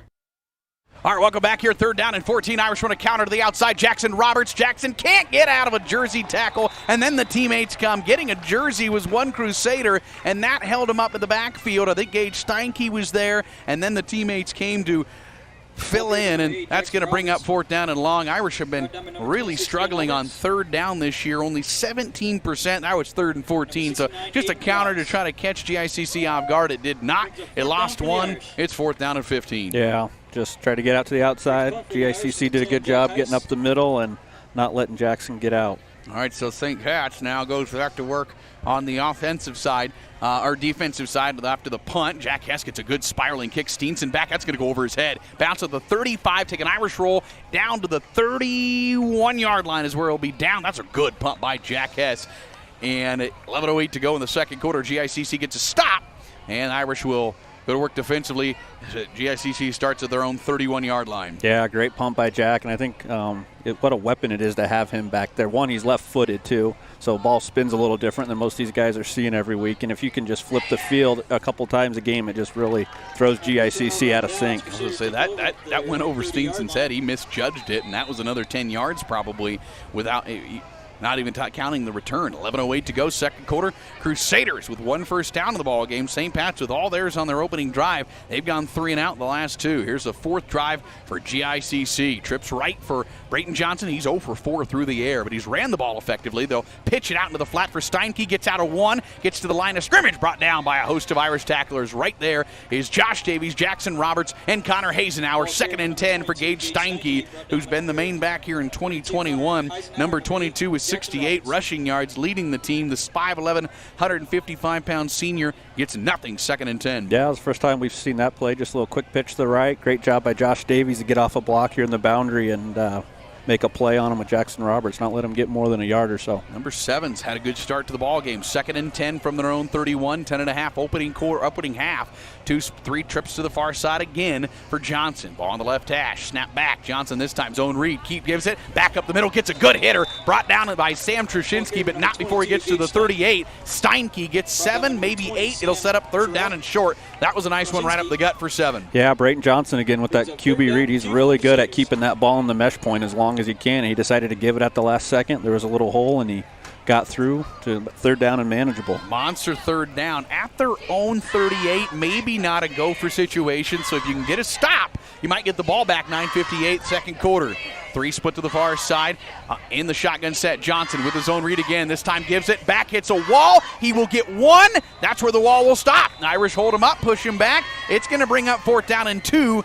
Johnson wants to go for it from his own 38. Coach Tim Dvorak in his 5th year, bringing out a different crew. Might be a punt situation, and probably from your own 38 early in the second quarter. I think this is the right move. Great stand by the Irish D there. And he got maybe 1. It's 4th down and 2, and I think this is the right decision by Coach Dvorak. Irish have Hess and Moats back deep to receive the punt here. Hess, first game he's been back there this season. We'll see if they can get one from Herbeck. Again, Lowry statistically has been the guy punting. He's had a great year. I'm not sure why he's not. Herbeck, the lefty, puts foot to it, end over end. This one catchable for Moats on the far side. Will catches it. He'll be brought down right away. Brayton Johnson, excellent coverage. Boy, number 16's all over the field for GICC. Makes a good stop, but it's good field position. Irish win that battle. They'll take over at their own 37, 9:05, and we are flipping back and forth with 3 and outs left and right. Yeah, that punt right there just kind of unfortunately went away from the wall that the Irish were trying to set. Will did a great job catching it and keeping it secure. All you can do there. Yeah, from their own 37, Irish will take over their 4th drive. Couple 3 and outs in the opening touchdown drive that went 33 yards. We're getting some love for you. You sound great. I've got multiple comments here today. Good work. 9:05, second quarter. Irish go with a power I set. And there's a flinch on the left tight end. Another penalty on the Irish. They're second of the game. Boy, penalties, 6 of them in the game. 2 by St. Pat's, both pretty obvious. That was a false start on Davies. And that, or in a game where you're not getting a whole lot of yards per carry, is a killer to start it. Yeah, just kind of a momentum killer there. 1st and 15, especially, the Irish, everyone knows what they're going to do. It just kind of makes it that much harder to get a first down. Yeah, it makes it now, you like 2nd and 6. Now you got to get 9 to get 2nd and 6. So back to work. Tight end left is Davies again. They'll run veer right, this time up the middle. This is a good carry. This is going to get past the original line of scrimmage for Jackson Roberts, maybe 6 yards. Set up 2nd down and 9. Clock ticks under 9 to go in the second quarter. Up 7-zip. Boy, you'd like a drive clock killer right here. Yeah. 6 yards, 2nd and 9. Yeah, nice quick hitter with the veer right there to Jackson. Got the ball and advanced it a couple yards. 2nd and manageable. This is a drive you want to get a couple first downs. Use some clock and maybe try to break the backs of the Crusaders a bit. 2nd and 9 for the Irish as they work here from their own 38-yard line. Under center goes Jack Hess. Maybe at the 40-yard line is where they mark it. 2nd down, and we'll call it 8. They'll turn, give it. Roberts right side. He has some room. Roberts up the middle. Roberts to the secondary. One more tackle break, and he's gone. He's across midfield to the 48-yard line. That will be a gain of 12 yards for Jackson Roberts, who's at about 40 yards on the ground, and it's a first down for the Irish, their 4th of the game. Great run there. Every time you put Will Moats in motion as a defense, you have to respect that. He could get it on a reverse or he could get it on a fly pattern, so we took advantage of it. One guy bit. Jackson found the hole and got a first down. So we haven't seen that wing back counter for number 21, but boy, Will's been running the ball with an average of a whole lot this season, so you got to think that's going to come at some point. Ball and now Crusader territory at the 48, 1st and 10. This time counter right side for Roberts, slips 1. Roberts then hit at the line, and boy, they're getting a good, once they get you held up, a physical tackle. Steinke in there for Grand Island Central Catholic. It's a gain of 3. It's a physical 3 for number 8, though. Yeah, very good play by Grand Island Central Catholic. They swarm to the ball, and they've got multiple hats there. 2nd down and 7. 2nd down and 7. Our clock at 7:40. Second quarter. Quick moving first half. 7-zip St. Pat's over GICC here from Crusader High. 2nd and 7 from the GICC. We'll call it the 46-yard line. 3 backs. It's Gavin Nutter with a dive play. He'll push the pile. Boy, where is he? He's got first down run down to the 34. It was hard to tell where he came out of that pile, and 38 just scored it through, gets into the secondary and moves it about 10 yards. First down. Yeah, Gavin Nutter, he's not the tallest man out there, but it worked to his advantage there. He just got that little fullback dive and just kind of sneaked out and fooled us. We didn't know where he was. I had no clue he was in the secondary. I'll tell you that. He got 13 ultimately. 7-13 second quarter, and the Irish back-to-back first downs down to the Crusader 34. Nutter, 4 carries, 24 yards. Been a heavy dose of Roberts and Nutter so far. Irish have attempted 1 pass from the 34. Power I again. They go back to work. It's Nutter again. Why not? He's inside the 30-yard line. And this is where St. Pat's just wants to say, offensive line, go win this battle. That's 5 yards for Nutter, 2nd and 5. Yeah, just that regular fullback dive right up the middle there. They started running that last week, second half against Centura, and they like that play, and they're just going to keep going to it till they can stop it. 2nd and 5, and that gives a lot of confidence to the offensive line. That says, hey, we believe in you, 55, 71, 68, 53, and 62. Go get us 5 more. 2nd down and 5 from the Crusader 28-yard line. 6:26 here in the second quarter. A nice long drive so far for St. Pat's, their 6th play. Working right to left, right in front of us. 3 backs again. They'll turn, give it. Roberts right side, got a hitter. Roberts to the 25, down to the 23. A boy, a heck of an ankle tackle, saved a touchdown. Brayton Johnson saved it. It's a first down run for Roberts, but he was gone if he's not tackled without an ankle. Yeah, anytime Roberts gets the ball past that first level of defense, it's almost go time. time. He almost broke it, but great open field tackle there. Needed 5, got 6. He's at 48 yards, and it's a 1st and 10 down to the Crusader 22-yard line for St. Pat's. 3rd first down of this drive. Now you got to find a way to find pay dirt. 6 minutes, second quarter, clicking down. Power I set again, back to work on the ground game. They'll turn, counter, boot this time. Jack Hess gets a block on the outside to the 20, cuts back inside to the 15. Jack down to the 10, lowers his shoulder, gets an extra yard or two, down to the 8-yard line. That's a 14-yard run by Jack Hess with 5:44 to play in the second. Yeah, there's that. That's the first time we've seen that QB boot. You know, we faked the ISO to the right. Jack is athletic enough, we like the ball in his hands, and we took advantage. Great play call by Coach Dotson there, catch the defense sleeping. Boy, and then Hess lowering his shoulder there at the end. He pushed a couple more yards. It's 1st and goal at the 8-yard line for North Platte St. Pat's. 5:44 here in the second quarter. Already out front 7-zip. Trying to finish off an 8-play drive here. The clock is not winded yet. They've signaled for it to start winding. Now they do. It's now they blow it dead to make sure they're going to end. He says, wind her up. Let's go ahead. Here we go. They'll let a few more seconds click off here before they let the Irish run the play, which is, I guess, correct, although I'm not sure at that point. That's just go for it. Ball to the left hash. 1st and goal at the 8. Hess gives it. Nutter right up the middle, pushing the pile. Now the offensive line and that backfield pushes it inside the 5, down to the 3. That got 5 yards, and you see immediately then Roberts, Moats, and Hess all join the push. Yeah, it's like you said, Tanner. You can tell the line's really looking forward to that play every time it gets called. The pile's moving positive almost every time. That's the Reggie Bush push right there, too. A little bit extra there. 4:58. This time the Irish on the right side of that. I think that was against Notre Dame, wasn't it? Or am I making that up? No, it was. Okay, all right. I got that right. 4:50 to go. I shouldn't have questioned myself. 4:50, clicking second quarter. Irish 9th play of the drive. It'll be 2nd and goal from the 3-yard line. 3 backs behind Jack Hess. Under center, turns, gives it. Roberts right side. Taken out.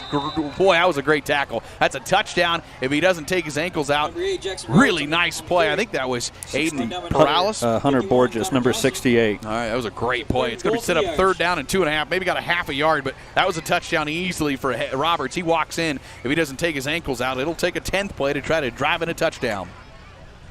Yeah, it's not always easy taking Jackson Roberts down as the first man. He's a big boy and he runs fast. That was a great play by number 68 there for the Crusaders. He did make the play. So 3rd down and goal from about the 2.5-yard line on the south end zone. And here's wingback right in Will Moats, and we've got a flag.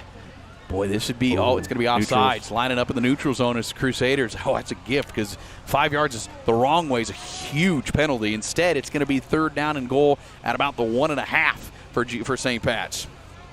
You never want to wish ill will against your opponent, but it is kind of nice to see somebody else shooting themselves in the foot for once. And they clearly are, and I mean, there's no questions asked about it. They would even agree with it. Yeah, that's their 5th penalty of the game. We'll see if St. Pat's can. Well, now from the 1 yard. The last time they ran Jack Hess right up the gut. We'll see what they look to do here. Under center, if they need a touchdown, 3rd and goal, they give it Nutter. Nutter with the extra push. Nutter is in. Touchdown, North Platte St. Pat's. That's a Swift Center play of the game nominee. Gavin Nutter scoring for St. Pat's. That is going to be touchdown number 3 for him on the season. It is 13-zip St. Pat's. That's a 10-play drive capped off by number 38. Yeah, the Irish are fired up, and rightfully so. What a great drive. 3:45 left in the half, and we get the ball to kick off the second half. So You're right. Great job, great statement. And that was a lot of Gavin Nutter, but Jackson Roberts, Jack Hess. It was just those 3 right up the middle for St. Pat's. Extra point, low snap, good hold by Nutter. Diving attempt doesn't get to it. Hess puts it through. 14-zip St. Pat's with 3:45 to play in the second quarter. Have grabbed the 2-touchdown lead on the road here at Grand Island Central Catholic. We're back after this. You're listening to High School Football on KODY. Hosting a get-together, event, or party? Use Occasions in North Platte, the area's event venue for gatherings of up to 55 people inside with a beautiful outdoor patio as well. Occasions is where you want your event held. Call Allison at 534-2533 or Mike at 227-2602 to book today. Used to be an old drive-through. Stop in now, get something new. Joe and Gretchen will show you the lot. With our used cars, the fun won't stop. The prices are right. The mileage is low.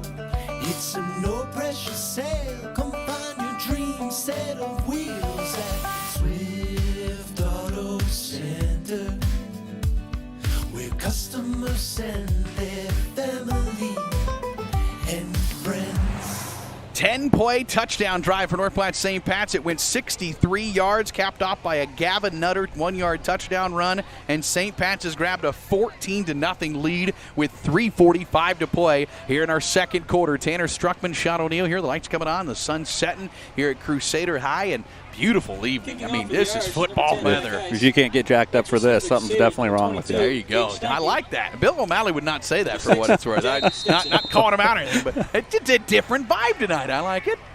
Not that we don't love you, Coach O'Malley. We do love you. He knows that. Here's Hess teeing it up at his 40. He'll kick it right to left. This is a low end-over-end kick. This is going to be caught at about the 4-yard line by Steenson across his 10-yard line, running to the middle of the field, trying to get now. He cuts back across the grain, and what a tackle. Gavin Nutter at the 16-yard line with a heck of a play. What a great kick by Jack. You know, they want to try to kick it in that right third of the field every time just for coverage purposes, and he did that. GICC tried running it back the opposite way. We had 4 or 5 guys right there. That play was drawn up just because of Jack. It was a great kick right there. You say third, and he put it about the 6th or the 7th part of the side of the field. He put that couple yards from the sideline just in a gorgeous spot. Can't place it any better, and I noticed he was doing that a lot last week. His last couple touchbacks against Centura, he really put it in that right third, which is where Coach Braithwaite wants it, solely so he can get coverage down and away from the middle of the field, which is where everyone tries to get a kick return set up. All right, Crusaders start with their worst field position at their own 16-yard line in the gun. Now you got to keep it 14-zip in the final 3.5. They'll run quarterback Reed. He'll keep it himself to the outside. He's got room. Brayton Johnson across the 30 to the 40 to the 43-yard line. Irish were all over Gage Steinke. Problem was he didn't have the ball, and that starts off a drive just like the Crusaders needed all the way to the 43-yard line. A huge carry for Brayton Johnson from the 16 to the 43. Yeah, just that QB read again. He's just holding it in that mesh point as long as he can, then he pulls it. It's crazy to think he hasn't been running the ball much this year because he's clearly been their offensive weapon tonight doing that play. 6 carries, 60 yards. He got 27 there. Moves it out to the 43. What a big play on first down. 2 split to each side for Johnson. He has a back on his right hip. Back to throw this time. He'll step, throw over the middle, jump ball. It is caught. It's caught. There was coverage all over the place, but it's caught out there. 16, Brayton Johnson.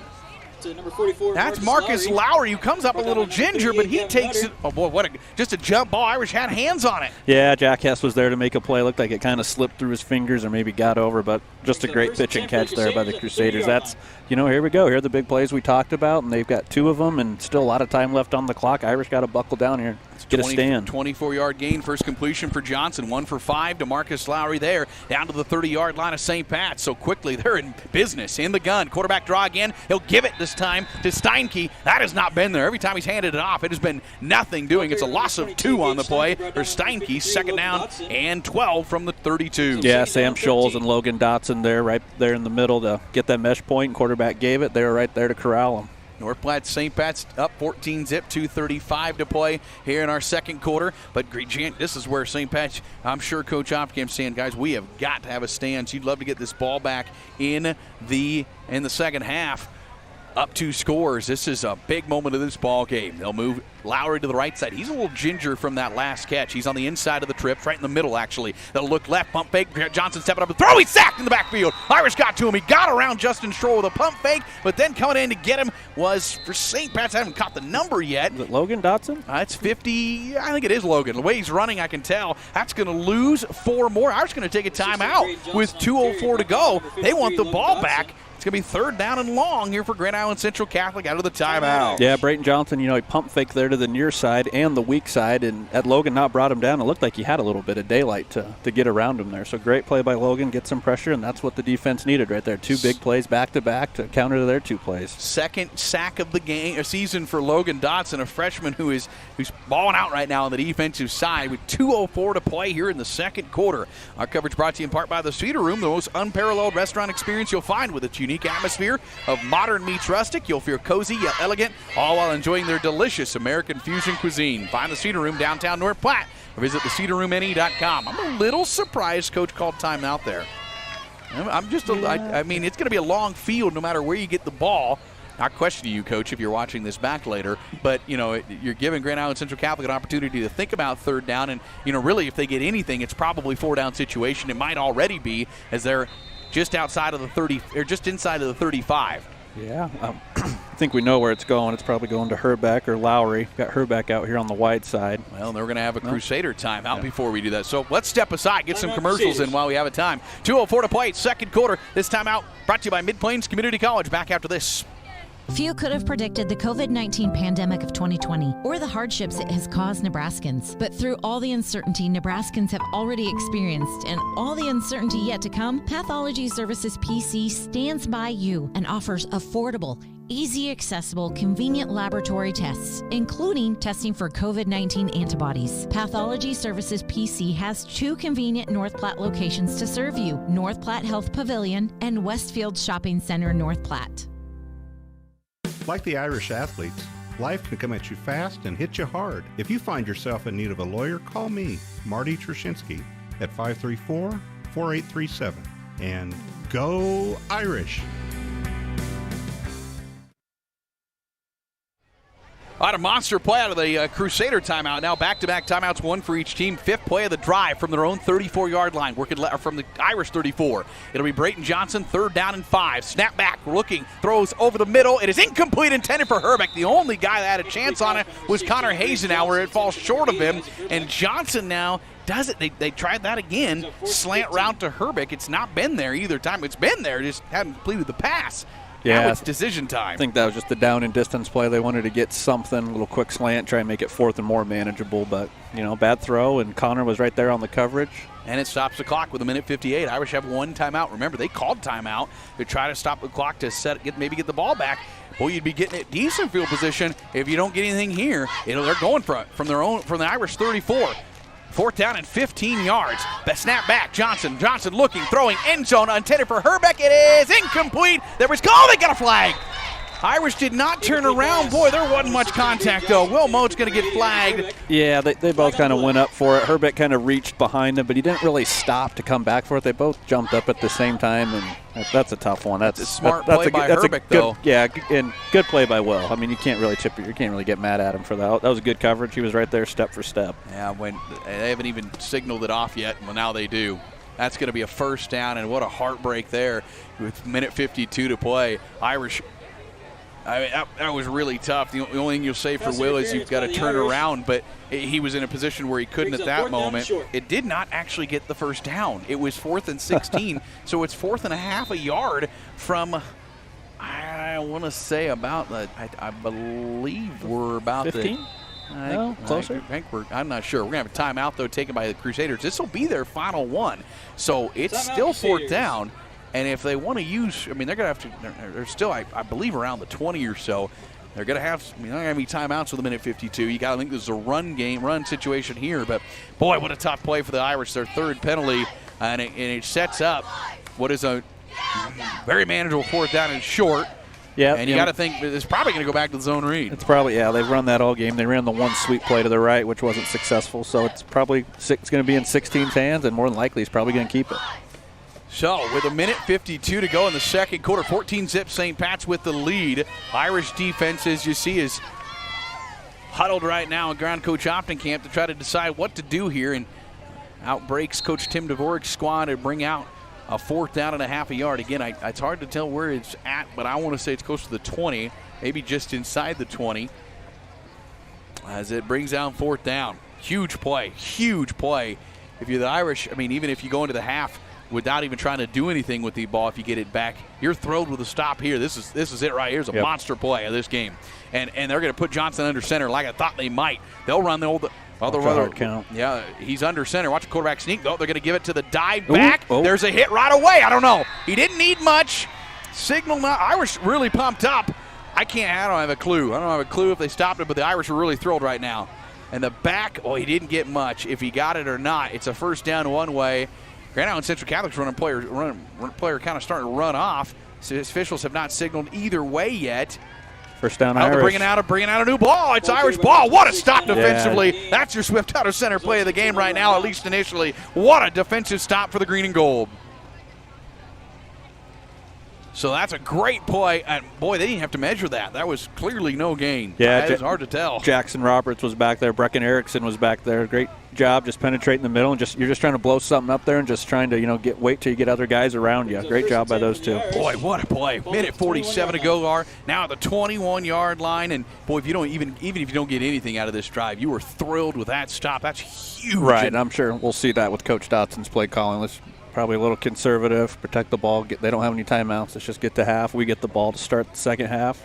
Hey, if you get a quick hitter on first down, maybe then. But Roberts off the right side won't get enough to really make the Irish move quickly. He gets 4. Minute 39 clicking. Irish have 1 timeout remaining. I can't imagine it's second down and 6. They're just going to probably you want to get 1 first down and you'll be able to run out most of this clock no matter what. Roberts with his 13th carry, 53 yards. He has not been able to get to that second level much, but enough. Second down, 6. I don't want to say I'm Tony Romo, but we haven't seen Will Motes carry the ball yet. You're right. This half. Maybe look for him, try to catch him off guard. We'll see if they elect to go with him. They run back to throw. Hess with plenty of time, flushed right. Flush throws out deep for Will Motes, and he catches it at midfield at the 40. Is he inbounds? Holy cow, he is. Oh, what a throw. That's the throw of the year right there for Jack Hess to Will Motes, all the way to the Crusader 38-yard line.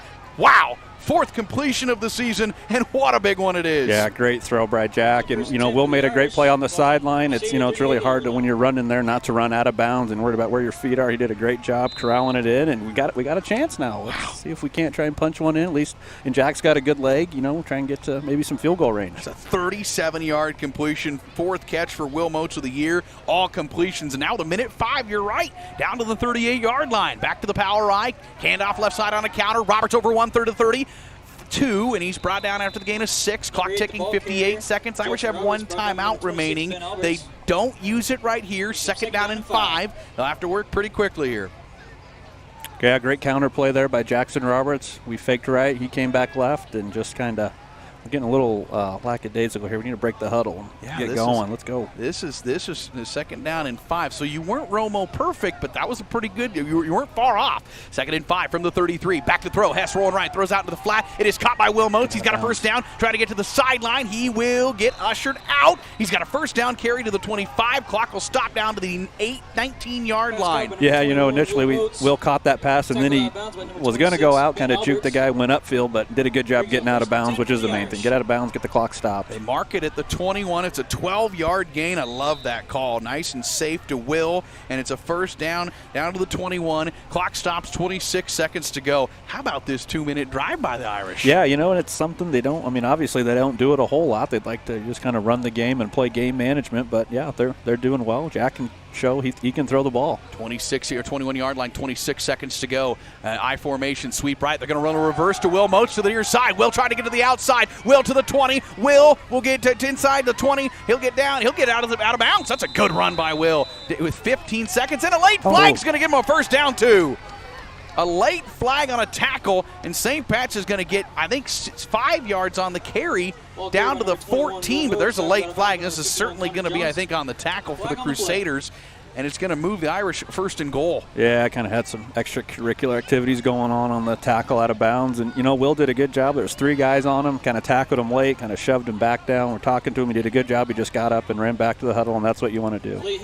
Will did a terrific job of avoiding a tackle inbounds there. Yes, he did. He's kind of stiff-armed the guy, and he was going to get out of bounds. It was going to be a great run, and then, he kind of got the late hit penalty, and the Crusaders, once again, shoot themselves in the foot with a penalty, timely penalty. That was an interesting play, by the way, on the reverse. I wasn't expecting that. So we've seen that this year. I don't think we have. 7 yards. The penalty moves it down to the 7. It stops the clock with 15 seconds to go. Irish up 14-0 and looking for more as the Crusaders commit their 6th penalty of the ball game. So here we go. From the 7-yard line, you have a timeout. You can run a couple plays here. Power eye, middle back is Will Motes in motion, left to right. They'll sweep right for Roberts, looking for the corner. Roberts to the 10, Roberts to the 5, looking for the end zone. He is in! Touchdown! St. Pat's with 8 seconds to go on the half. What a drive for the green and gold. 7-play, 79-yard drive, capped off by a touchdown run by Jackson Roberts, his first of the day.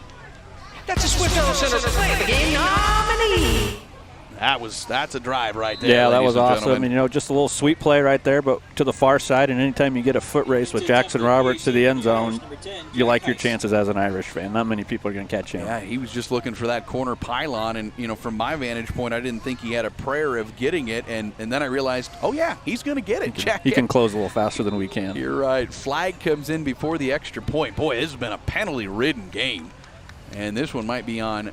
It's an infraction on the Crusaders, and they have hurt themselves. Here we go. Here we go. I thought Coach Dotson might do it. Here comes the offense back out. Try on the defense. Get another 2 points and, make a statement right here. Irish 2 for 2 on 2-point conversions. Those have been both fakes, by the way. They've never lined up under center. Here they will from the about 1 yard line. And I really like this call right here. If we can convert it, I really do. They'll go power I. Boy, you feel pretty good about the 3 backs. They'll give it to Nutter with the push. Gavin is in. 2-point conversion is good. And St. Pat's with 8 seconds to go puts together a 79-yard touchdown drive. They have a 3-score lead here over Grand Island Central Catholic. 22-0. We're back with the final 8 seconds right after this on KODY. Maybe you've seen the solar ads on social media. Perhaps you've been contacted by a solar installer. If you are considering installing a solar system, don't forget to do your due diligence. If you need assistance or have questions, reach out to your local electric utility. We can help you understand how long it could realistically take to pay off this investment and items to consider for proper installation. This message brought to you by your local public power utility and Nebraska Public Power District. Always there when you need us.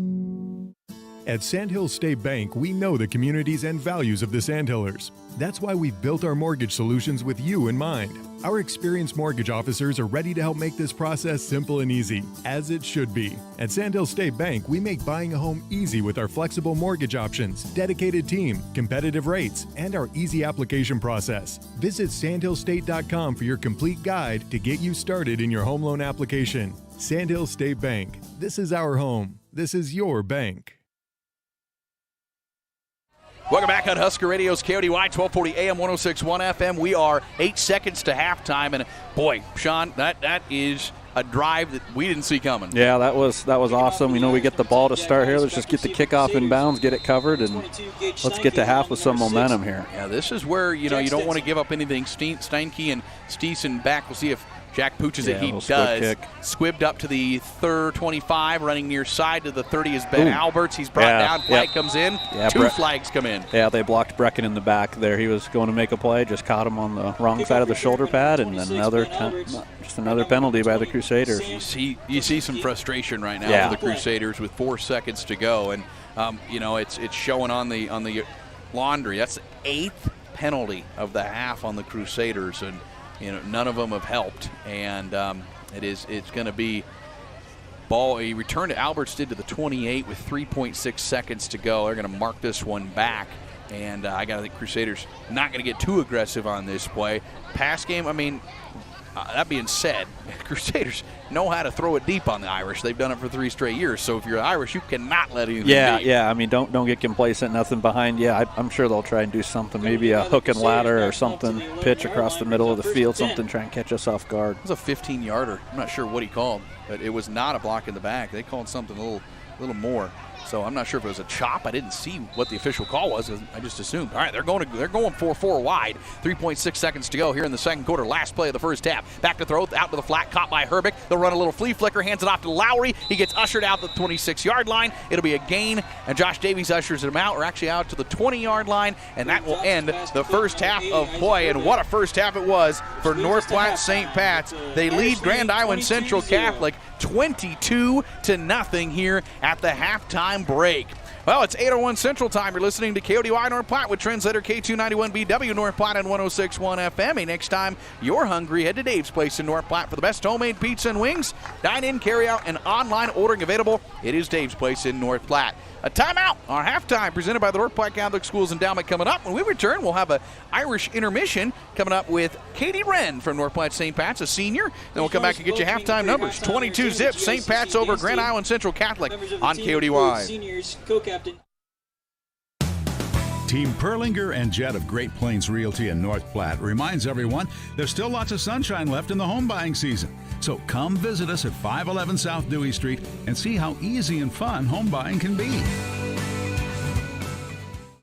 it comes time to honor the life of your loved one, it's all about the relationship. Adams and Swanson Funeral Home will help you celebrate that bond with assisting you and your family with all services, ceremonies, grief support, and pre-planning. Learn more by visiting adamswanson.com or by calling 532-2044. Find your favorite beverages at Quick Stop with fountain machines with flavor fusion shots, alligator ice slushies, 8 varieties to choose from, gourmet 100% Arabica house blend, and exclusive Seattle Buzz coffee. And for real shakes and smoothies. Pick up your Quick Rewards card today and start saving. Members enjoy rollback prices at the pump every Tuesday and Thursday. Quick Stop with the lowest beer prices in town and happy hour twice daily, and we never close. Quick Stop with 27 locations open 24/7. Back here on Irish Intermission, we're talking with North Platte St. Pat's senior Katie Wren. Katie, how are you? Good. You're a senior. How's that going? It's pretty good. Tougher than junior year? No. That's what I hear. Are you glad then it's coming to a close? I think I'm glad that it's coming to an end, but I'm also kind of sad about it. Yeah.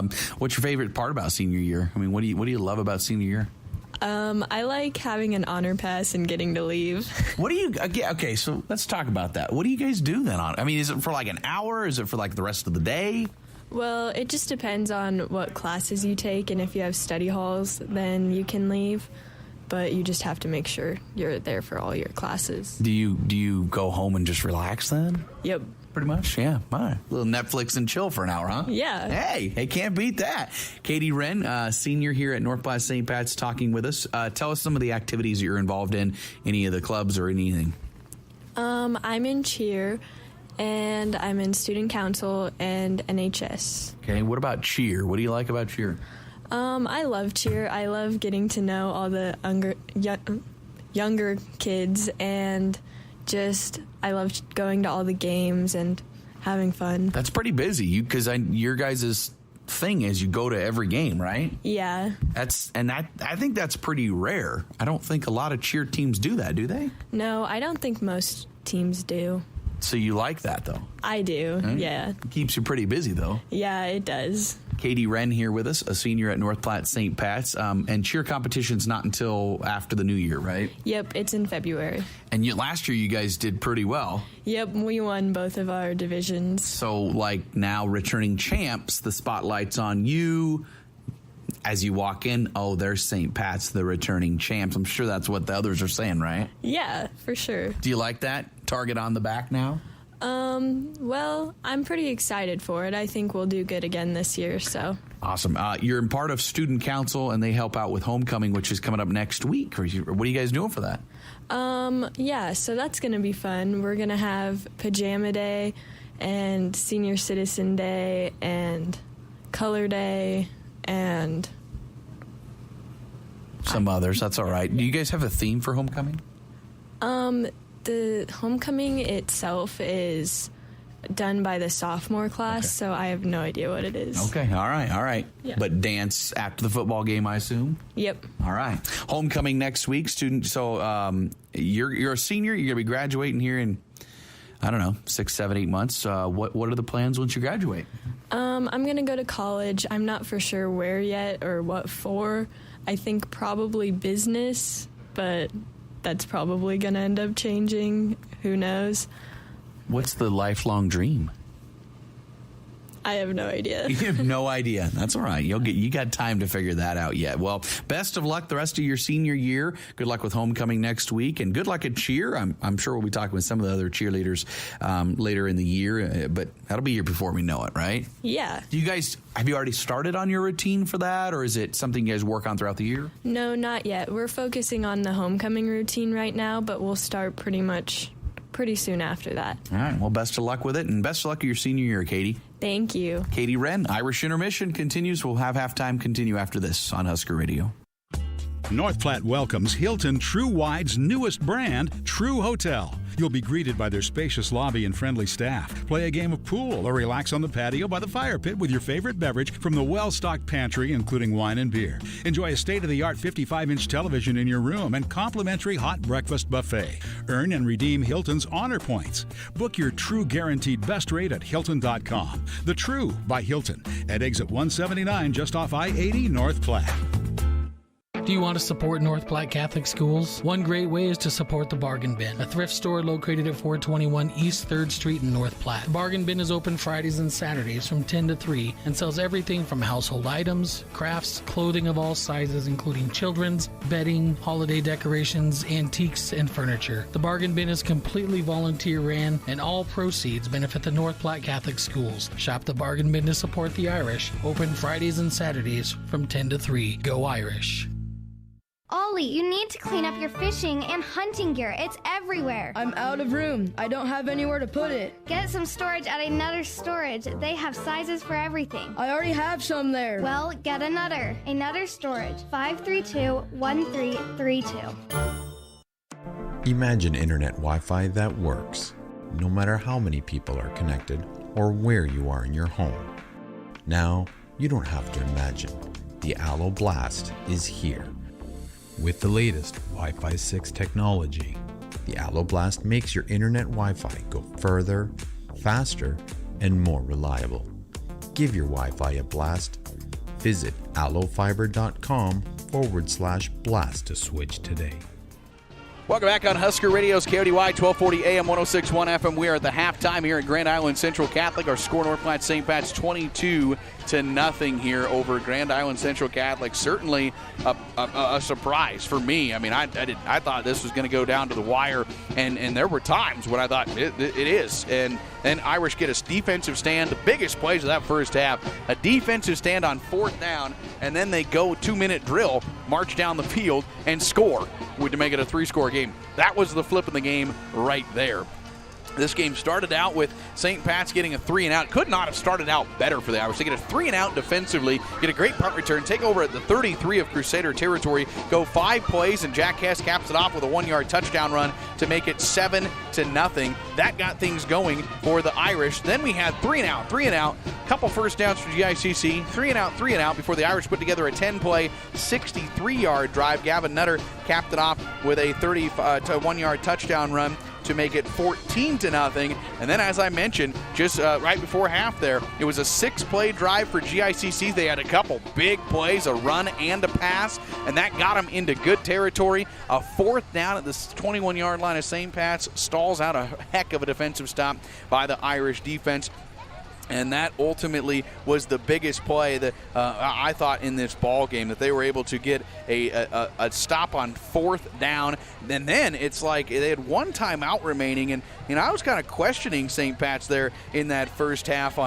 They called a timeout there late when it was 3rd down for GICC, and I thought, what are they doing here? They think they're going to get the ball back. That's a lot of confidence in your 2-minute drill. Well, shows what I know. Worked out pretty good for North Platte St. Pat's, because they go a total of 7 plays, 79 yards. They had a huge pass play to Will Moats of 37 yards. He added another 12-yarder. Then he had a reverse play where he was able to get around to the outside. He really handled the defense, or the sidelines, really well in that drive. Irish capped it off with a 1-yard touchdown run, or 7-yard touchdown run by Jackson Roberts, and just like that, 22-0. A penalty on the extra point made it half the distance. Irish went for 2 and got it, and they lead 22-0 here at the break. And I mean, you really couldn't have asked for a better first half for North Platte St. Pat's. Let's get to the numbers in this one. These are pretty unofficial. I'm not going to hold myself to this in any way, because it was really tough to see where the yardage was. But Jackson Roberts unofficially 15 carries, 65 yards, so he needs 30 unofficially to get to 95 on the day and 2,000 in his career. Jack Hess, 2 carries, 15 yards, a touchdown. Gavin Nutter, 7 carries, 35 yards, a touchdown. Will Moats, 1 carry, 7 yards. Jack Hess through the air, effective, 2 for 3, 49 yards. That is exactly at halftime where you want Irish football to be through the air. Both completions to Will Moats. No turnovers, 10 first downs, 3 penalties for 25 yards. Meanwhile, for Grand Island Central Catholic, unofficially 83 total yards, 7 carries for Brayton Johnson, 56 yards, 6 carries for Gage Steinke, a loss of 4. Ben Alberts, 3 carries, 1 yard, and Marcus Lowry with a run for 2 yards. Through the air, Brayton Johnson, 2 of 7, 28 yards. Completion to Marcus Lowry and Isaac Herbeck. No turnovers. 3 first downs is all for Grand Island Central Catholic. 8 penalties for 76 yards. That's a big part of this game, is the penalty game for Grand Island Central Catholic. They have killed themselves in that regard. Those get your halftime numbers. St. Pat's leading 22-0 over Grand Island Central Catholic. We'll come back with more halftime presented by the North Platte Catholic Schools Endowment right after this on KODY. School is in session, and we couldn't be happier. I'm Gwen Covey, Enrollment Director for the North Platte Catholic Schools. This fall, we welcome students back to high school, junior high, elementary, and preschool. Many of these students will be on our campus for the next 15 years. The idea of starting together as little leprechauns and finishing as St. Pat's grads is truly priceless. At North Platte Catholic Schools, we are not just a school system. We are a value system. We are a family. Join us and experience the difference. Enrollment is always open. Call 532-1874. No matter who you are and where you're going, Mid-Plains is here for you. The differences of our campuses make us stronger. Our shared mission propels us forward. You can't define us as one person, one town, one place. We are many, in pursuit of something bigger, together. With 6 individual campuses supporting a vast and determined region. We are Mid-Plains Community College.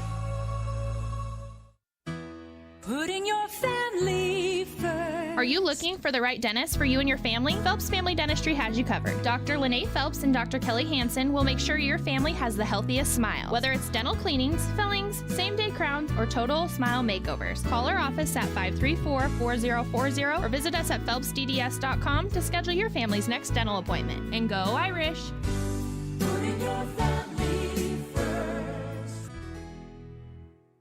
Heading out of town for the weekend or just want your dog to come play for a while? Bring your dog to Pazapalooza. With doggy daycare and boarding and staff on site 365 days a year, we are your pet's happy place. Contact us to set up a meet and greet with your dog prior to booking an appointment. Visit pazapaloozaplace.com for more.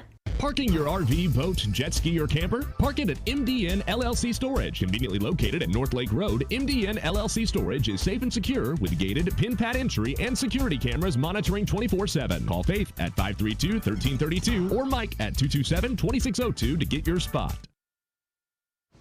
Welcome back out Husker Radio's KODY 1240 AM 106.1 FM. Tanner Struckman with you from Grand Island Central Catholic and Sean O'Neill here on the broadcast. 22-0 first half, Sean.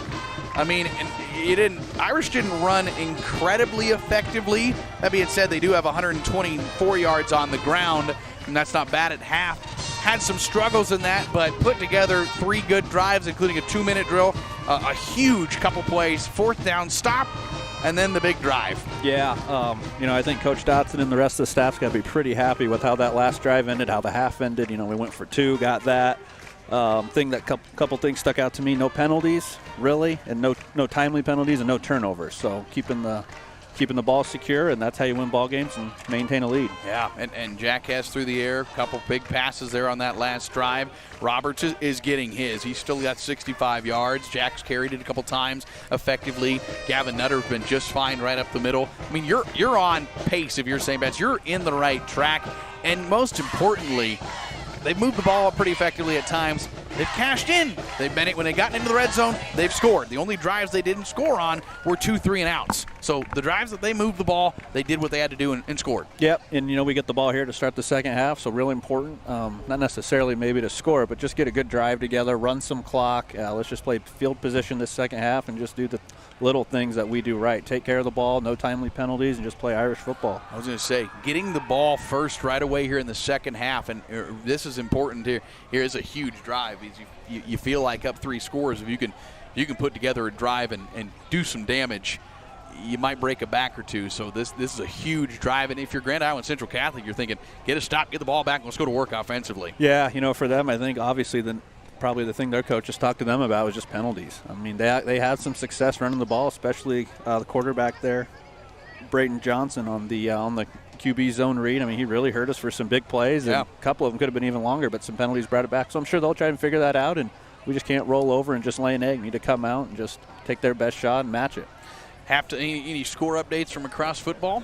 Yeah, North Platte High is winning 26-3 at the half against Lincoln North Star, so it's good to see them rolling. Chase County and Mitchell were tied 20-20 at the half. Ooh, that'd be a good win for Chase County. Yeah, and unfortunately, Bridgeport lost to Gibbon 28-20. Sounded like Gibbon came back and won that one late. Would have been a good victory for the district because, Bridgeport gets a win. Maybe they get a couple more in districts. You get 3, and you become a Division III team. That's more points if you're an opponent of Bridgeport. So that's pretty big. If they could have gotten that victory, unfortunately they did not. And so district looking for some wins tonight. Gordon Rushville will be one I watch out for. They already have a win under their belt in non-district play, and they play Bennett County, South Dakota. That's a team that's 1-3. I don't obviously know exactly who they play, but obviously that's a game maybe they can get a victory. That would be huge for them to get their second win prior to district play.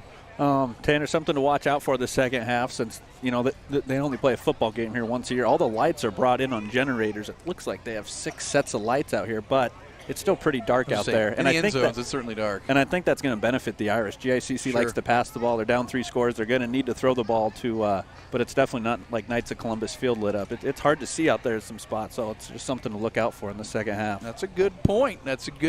You gunning for somebody's job? No, I'm not. Coach O'Malley's going to be welcomed back next week. Oh yeah, I already have a lot of respect for you guys, but this job is I have so much more respect after doing this. It's a lot of fun. Don't give me credit. Plus, it's saving me about $20 at the concession stand for my kids. There you go. Oh, they're still getting spent though. Oh, I'm sure they are. They are. All right, 22-0. We'll get ready for the second half right after this. You're listening to High School Football on KODY. That's an Irish first down. Hi, everybody. Joe from Swift Auto Center of North Platte, reminding you, when you're in the market for your next car, truck, or SUV, give us a look. Gretchen and I will treat you right. We have newer model, lower mile vehicles at prices you'll love. We are Swift Auto Center, 821 East 4th in North Platte, and on the web, swiftautocenter.com. We hope to see you soon, and go Big Green! Lincoln County's outstanding news alternative is the North Platte Bulletin. For 17 years, the Bulletin has informed you of breaking news, courts, entertainment, state news, and sports from Lincoln County area, courtesy of an experienced staff that delivers unbiased and honest news coverage. Pick up a copy of the Bulletin in Lincoln County and surrounding towns. Subscribe or check out northplattebulletin.com. Annual subscriptions come at an affordable price. The Bulletin, your homegrown, hometown newspaper.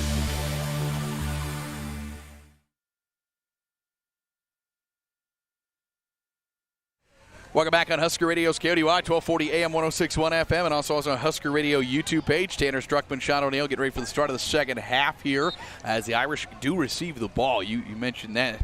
And that just adds to the big stop before half and then the touchdown, doesn't it? Absolutely, yeah. Let's put a drive together and go make a statement and get some points on the board. It's always good when you see the other team's kicker for the first time in the second half. That's true. Always a good sign. That's a good point. Jackson Roberts, Will Motes back deep. They've not returned a whole lot this year. They'd love to get a deep one. In fact, they haven't been real effective in the return game this year. Jackson, I think, has only returned 3 for 20-yard average, and Will has returned a total. Sorry, I'm doing this in some darkness. 4 returns, 20 yards. They didn't bring lights in for us, so we're in computer lit, and that's about it. So, all right, here we go. Teed it off at the 40-yard line.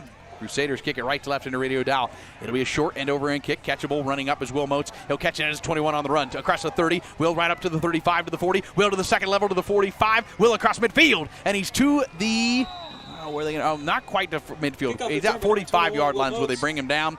Good return, though. Best return maybe of the year on kickoff return for St. Pat's. Yeah, great catch there by Will Motes.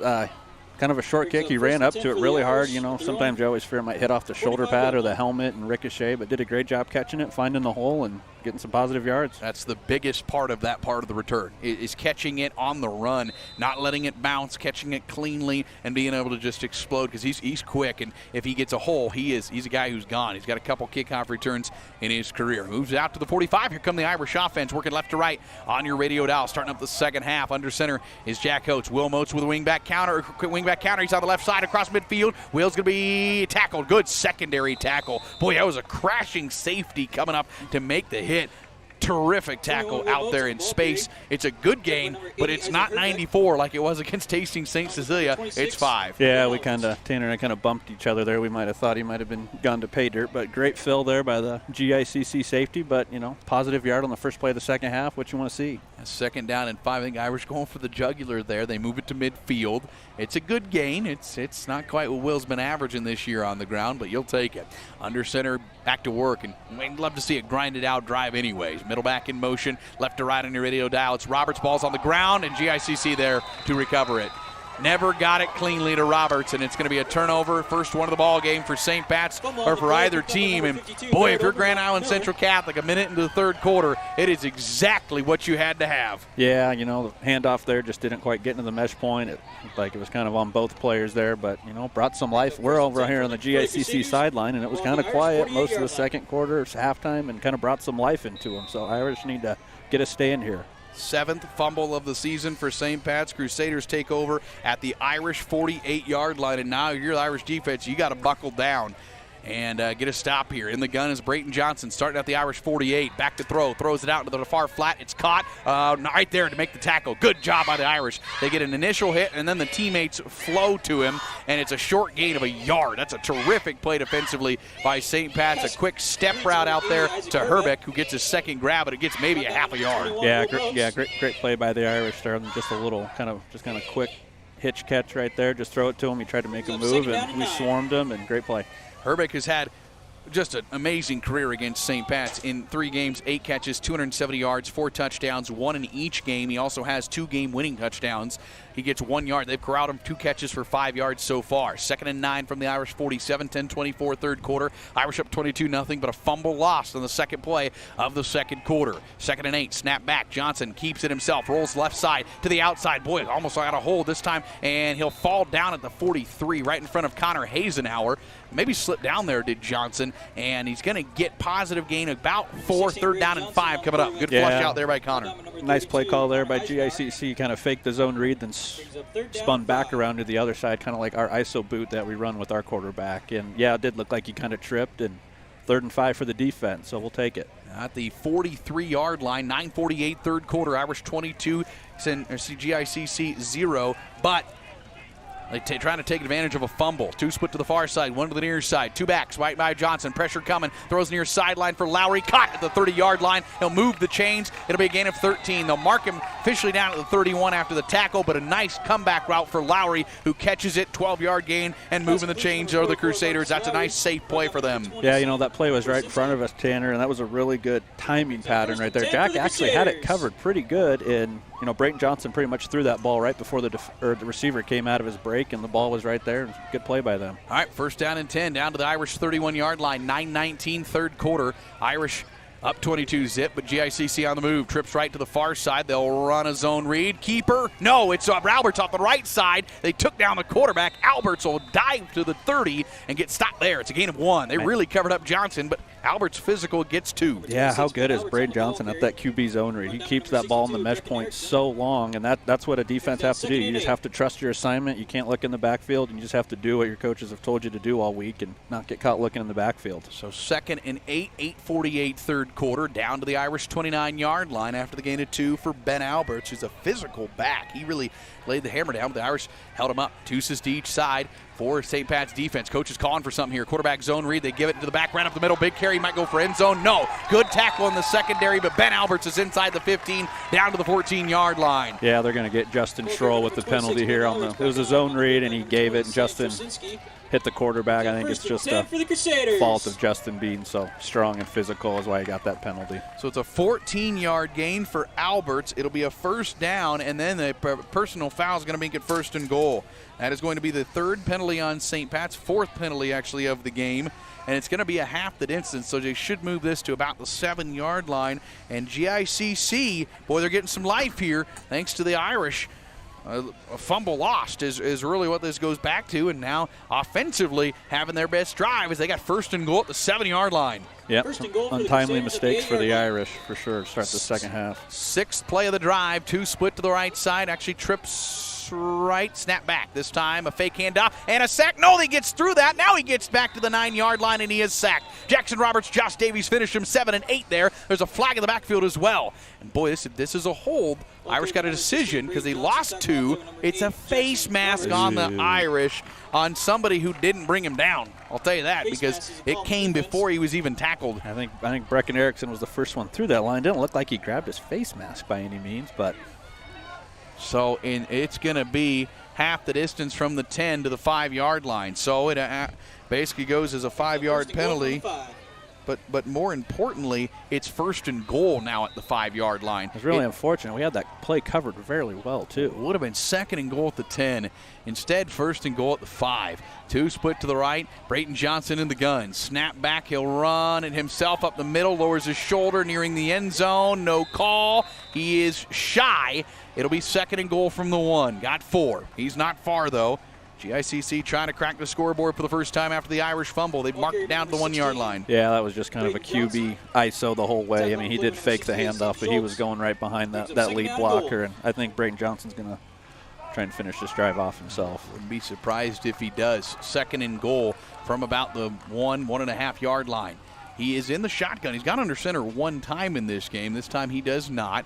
And he'll receive the snap. He will give it. It's Alberts. The second push gets him close, but he's not in. And if anything, that's milking clock in this game. Irish are up 3 scores. I guess it was Johnson keeping that. Yep, great play by Gavin Nutter. Came around on the outside to kind of get there and corral him up and just wait for the rest of his teammates to get there and finish the job. That's one thing. When you're in the gun, you need short yardage situation. You've got to run 3-4 yards before you even get back to the line of scrimmage. And this time, I thought he had it guaranteed, and this time it's 3rd and goal. And it's not at the 1. It's probably 1.5-yard line here. And not a guarantee. Clock ticking, 6:50 to go in the 3rd quarter, up 22-0. But GICC knocking on the door. Shotgun set here for Johnson. Receives it. He'll bobble it's on the ground. Irish got it. Irish got the fumble recovery. What a play.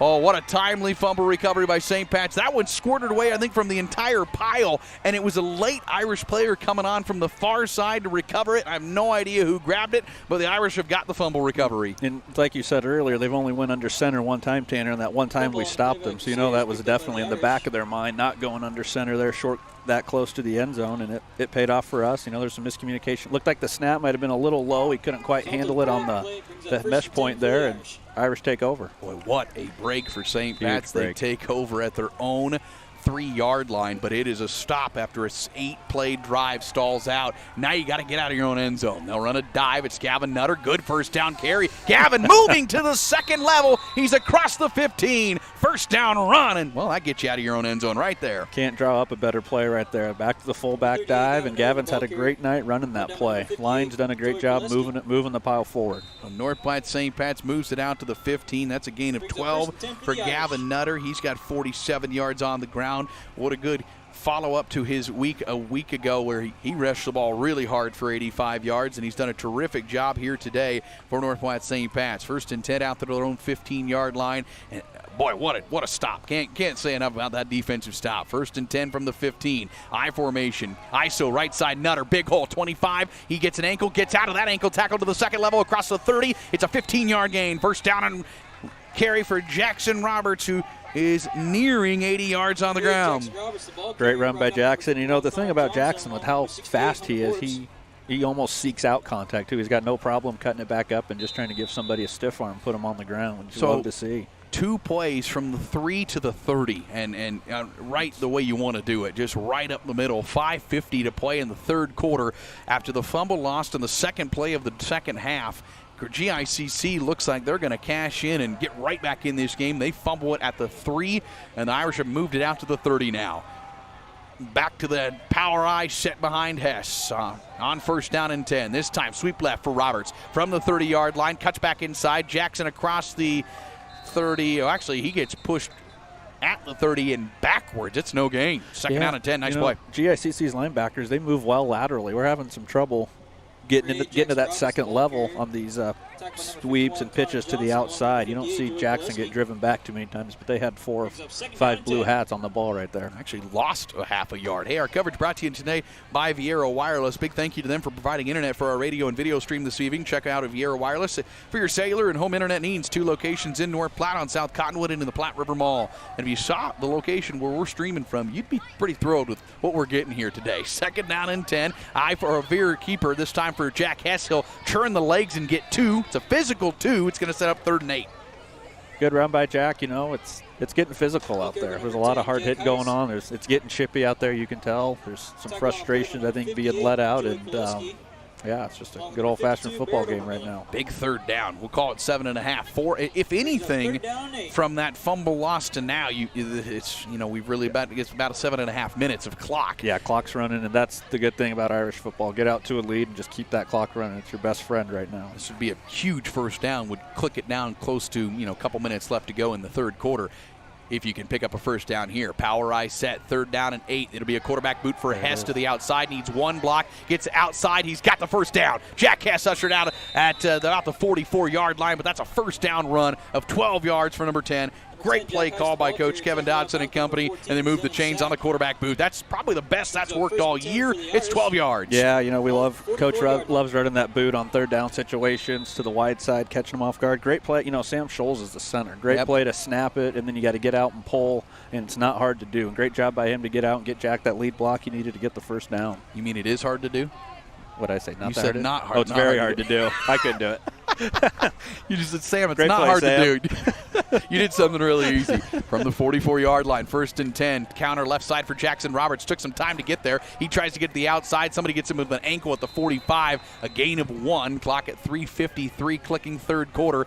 That's back to the line of scrimmage. That play, a little confusion in the backfield. It took a little time. Yeah, it looked like Jack Hess might have bumped shoulder pads with somebody there on the turn, and, thankfully you don't give the ball up or something like that. So we'll 2nd down and 10 coming up. Yeah, really, here it's ball control for North Platte St. Pat's. Take care of it, which I'm sure they learned on that last drive. Jackson, 19 carries, 79 yards unofficially. We're not going to say he gets to 2,000 until he's well over 95 because my stats are going to be way off. 3:20 to play. Here's a dive back play and looking for maybe half of 10, and Nutter's going to get maybe just shy of that. It'll set up 3rd down and 6. Clock will take under 3 minutes to go here in the 3rd quarter. Yeah, Gavin Nutter continues to run tough. When you get that play called, you're not going to get tackled by just one guy. It's going to be 4 or 5 or 6, and he just keeps running. His legs don't stop till the ref blows the whistle. That's one thing the Irish have done a terrific job today of yards after contact. They've moved the pile. 3rd down and 6 here for the Irish from their own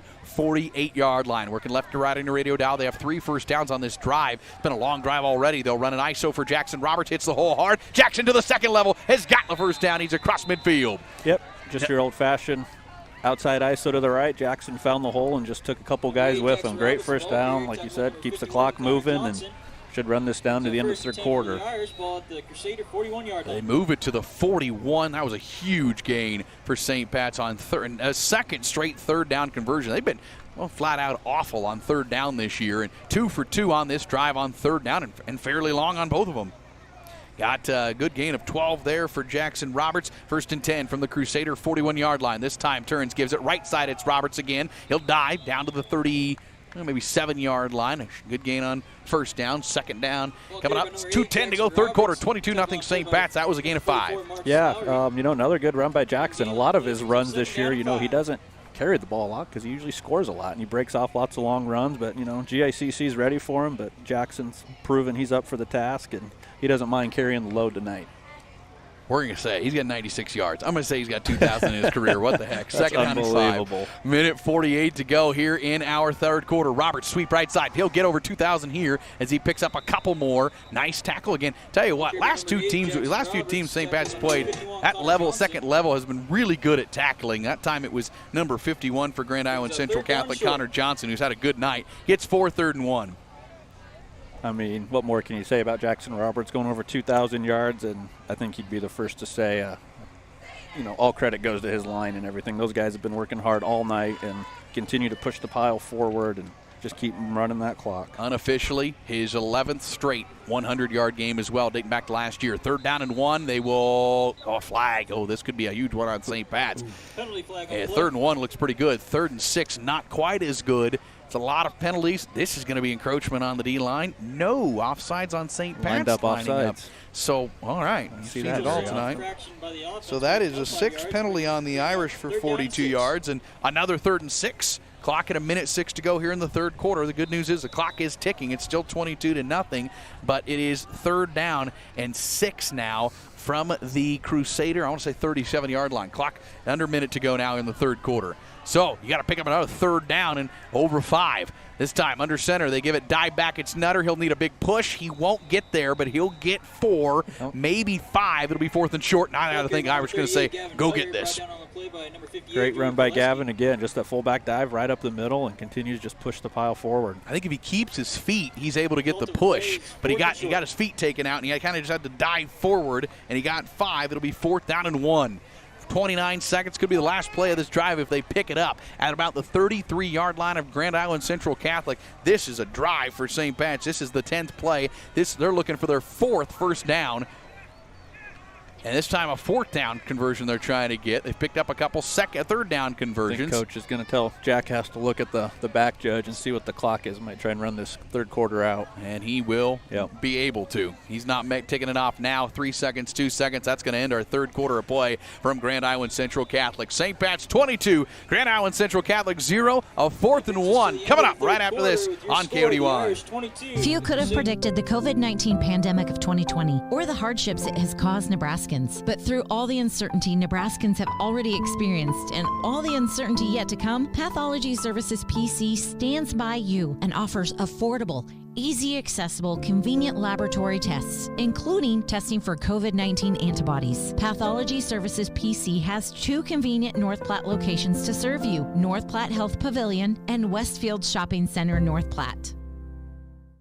Like the Irish athletes, life can come at you fast and hit you hard. If you find yourself in need of a lawyer, call me, Marty Trushinsky, at 534-4837. And go Irish!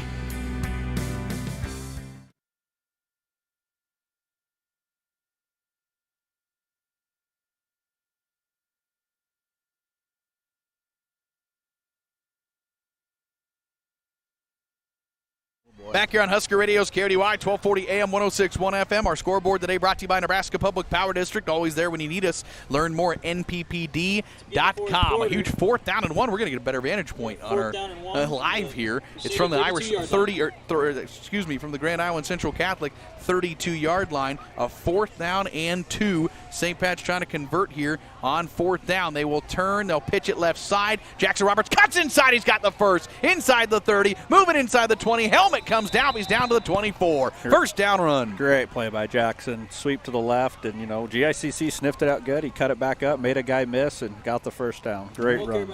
So a first down run for St. Pat's as he'll move the change. There is a Crusader down. Looks like they might be stretching him out. Hope he's all right. We haven't had really much for injuries today, which is great to see. And that was a 7-yard gain and a conversion. There is a penalty marker, I guess. They have not signaled anything yet. Now they're going to come over and do so. I didn't see anything. It is a dead ball. It's a sideline warning on Grand Island Central Catholic, I believe that is. It's a penalty, though. I don't think they had a warning. Coach Dvorak going to get an explanation. Unsportsmanlike conduct is the call. I think it was sideline. And so that the penalty, or the injured player, rather, is Connor Johnson, who's had a great day. Just a sophomore, second on the team in tackles. He's been all over the field today. Roberts picks up a big 4th down. That was a good run, too. You mentioned it. He was in the backfield. They had a player on him, and he was able to just cut back inside, and that was huge. So they'll mark it down officially to the 12-yard line. Quite first and goal. Ball's at the Crusader 12-yard line. Is that 25? Okay, I don't know how they got to the 12, but okay. We'll take that, I guess. That's not quite how I thought they would be marked off, but 9th penalty for sure on the Crusaders today. Well, they've hurt themselves. 1st and goal at the 12, the 11th play of the drive. What a drive. 4 first downs for St. Pat's on this drive. Under center, they give it Gavin Nutter down to the 10. The pile pushes him maybe to the 9, into 3. Yep. Great play. Gavin Nutter again, fullback dive right up the middle. The number's been caught a lot tonight, and he's handled the task well. I think Xavier Pieper is cold. Are you cold? Wow, first time we've had to say that here in the broadcast booth. As it's got a little nip in the air. It's certainly got a fall feel to it. Gain of 2. It's 2nd down and 8 from the 10-yard line. Get a first down. We're down to, what are we temperature-wise? 63 degrees. That might not be.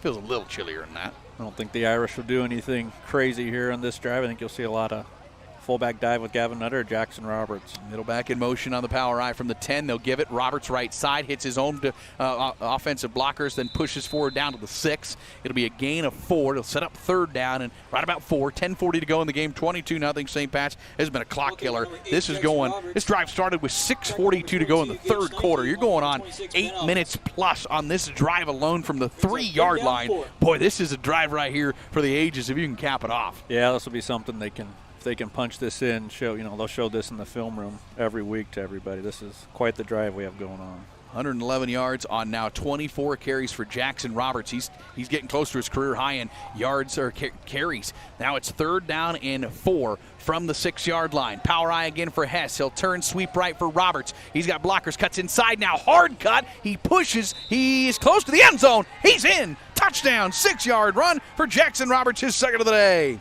Great run by Jackson. Again, we try a little sweep to the right. It wasn't quite there. He just puts his foot in the ground, cuts it up, and just barrels his way into the end zone. Helmet came off again on that play. 13-play, 97-yard drive for North Platte St. Pat's. My goodness, you're right. That's going to be one of the guys say, remember when we put together that 97-yard drive after we got a goal line stand, and Jackson Roberts with a 6-yard run to finish it off, make it, for the moment, 28-0. Jack Hess on to kick the extra point. He is 2 for 2 today. They went for it last time after a Crusader penalty, got it a little closer. This time we'll see if they able to get a kick attempt. It's snapped down. The kick is up. It is end over end, and it is through. 29-0. North Platte St. Pat's with the lead. We got 10 minutes exactly to go in this game. We're back after this timeout from Grand Island Central Catholic on KODY. Maybe you've seen the solar ads on social media. Perhaps you've been contacted by a solar installer. If you are considering installing a solar system, don't forget to do your due diligence. If you need assistance or have questions, reach out to your local electric utility. We can help you understand how long it could realistically take to pay off this investment and items to consider for proper installation. This message brought to you by your local public power utility and Nebraska Public Power District. Always there when you need us. At Sandhill State Bank, we know the communities and values of the Sandhillers. That's why we've built our mortgage solutions with you in mind. Our experienced mortgage officers are ready to help make this process simple and easy, as it should be. At Sandhill State Bank, we make buying a home easy with our flexible mortgage options, dedicated team, competitive rates, and our easy application process. Visit sandhillstate.com for your complete guide to get you started in your home loan application. Sandhill State Bank. This is our home. This is your bank.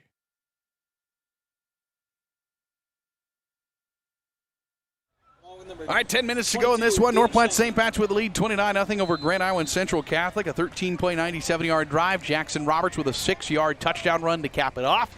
That makes it a 4-score game. Jack has to tee it up from his own 40-yard line. Right to left on your radio dial. He'll get a good end-over-end kick to the far corner again. Stenson will catch it at his own 8, across the 10 to the 15 to the 20, and he'll go down shy of the 25 at the 24-yard line. That's where GICC will come. 9:53 to go in this one. By the way, I was supposed to tell you, Xavier, your Uncle Barrett would be disappointed that you're cold. I don't know who texted me that. Sorry, but yeah, your Uncle Barrett's disappointed. I'm sorry. Does that sound about right? Yeah, it does. Okay. All right, out of the 24-yard line, here comes GICC. Irish defense now it becomes the point where this is one of those moments where Coach A says, hey, we want a 0 on the board from here on out. Yeah, he does. We all know Coach A doesn't like giving up shutouts, so.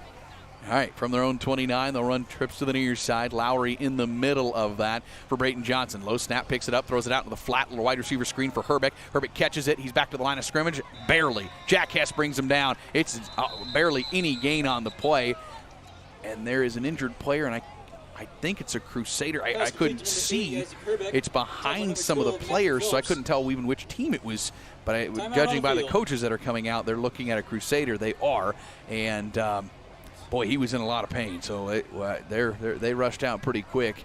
And now the Crusaders going to a knee and taking helmets off. Hopefully this is nothing too serious, but boy, it was a pretty quick rush out. So we'll take an injury timeout and we'll come back after this. North Platte St. Pat's 29-0 here from GICC on KODY. Team Perlinger and Jett of Great Plains Realty in North Platte reminds everyone there's still lots of sunshine left in the home buying season. So come visit us at 511 South Dewey Street and see how easy and fun home buying can be.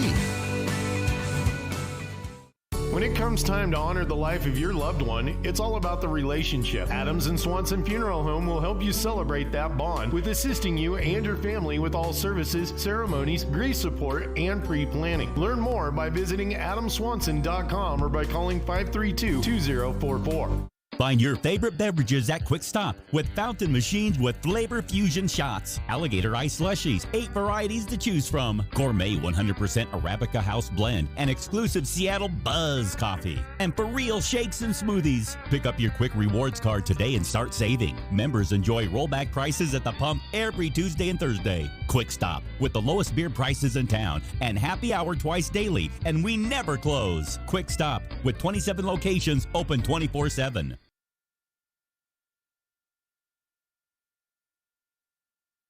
All right, good news for Grand Island Central Catholic. Marcus Lowry is up, but bad news, he was helped off pretty gingerly, not even putting foot on one leg. So we'll keep an eye on him. He's on the sideline. There's second down and 9 after the gain of 1.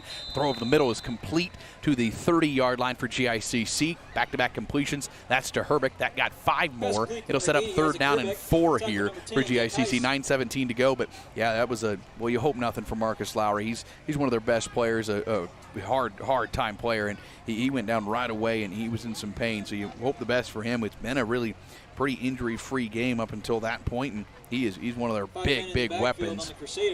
We got a penalty on the Crusaders. 5 men in the backfield. That's not one you see too often. That's from the original line of scrimmage, so 5 yards back to the 20. You know, it was another play where they gained 5 yards on it. I don't know if you had momentum going, but it's just another backbreaker where now it's third and long. And it was third and manageable if they not had it. And it's second. I was going to say, it doesn't take that play away. That's what I thought. You're right. You were calling it right. They had it as third down, but I was going to say it should Mr. Carpenter never would have had that wrong. Second down, and so it's a penalty for GICC, their 10th of the day. It's just been a brutal game for penalties for GICC. So second down and 15 from their own 20-yard line. And 4 wide for Herbeck for Breton Johnson, 2 to each side. He's flushed out of the pocket. Tons of pressure coming. Being chased by Engler to the outside. He'll rush, he'll run, he'll throw that one away. Incomplete. Man, there was a target somewhere close. You can't just throw the ball away in high school. But there was a target over there. Incomplete, third down and 15. Great angle there by Justin Schroll. Knew he probably wasn't going to get to him, but he took a good angle to prevent quarterback there from scrambling and just kind of ran away from him, just kind of forced him out to the sideline there, made him throw off balance. 8:36 to go in this one. St. Pat's 29, GICC 0 from Grand Island Central Catholic High School. Join us next Friday. It'll be Bridgeport and Knights of Columbus Field. It'll be a homecoming game from Knights of Columbus Field next Friday night. We'll have it for you here on KODY.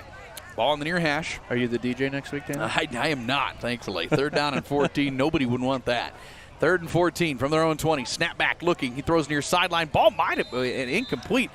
I don't know if it looked like he might have slipped out of his hand or something. It wasn't. It was almost looked like it was tipped, but I don't think anybody was there. I think it was way offline, and a lot of his throws have been online. I think that ball, maybe the dew on the grass got in the way or something, but it definitely wasn't right. So it'll be a 4th down now after the incompletion. That one really didn't have a chance for Isaac Herbeck. And it'll be a 4th down. Looks like a punt situation for Herbeck. Back deep is Jack Hess and Will Moats. They've not had a chance to return much today. Herbeck doing the punting duties. He's had a couple good ones, a couple that have skied a little too high for a return. He stands at his own 5-yard line. Good snap back to him. He's got time. This is a booming punt. Great punt. And Hess backing up. Actually, this is going to split them. Take a big Crusader bounce. Holy cow, what a punt by Isaac Herbeck. He has flipped the field in a huge way.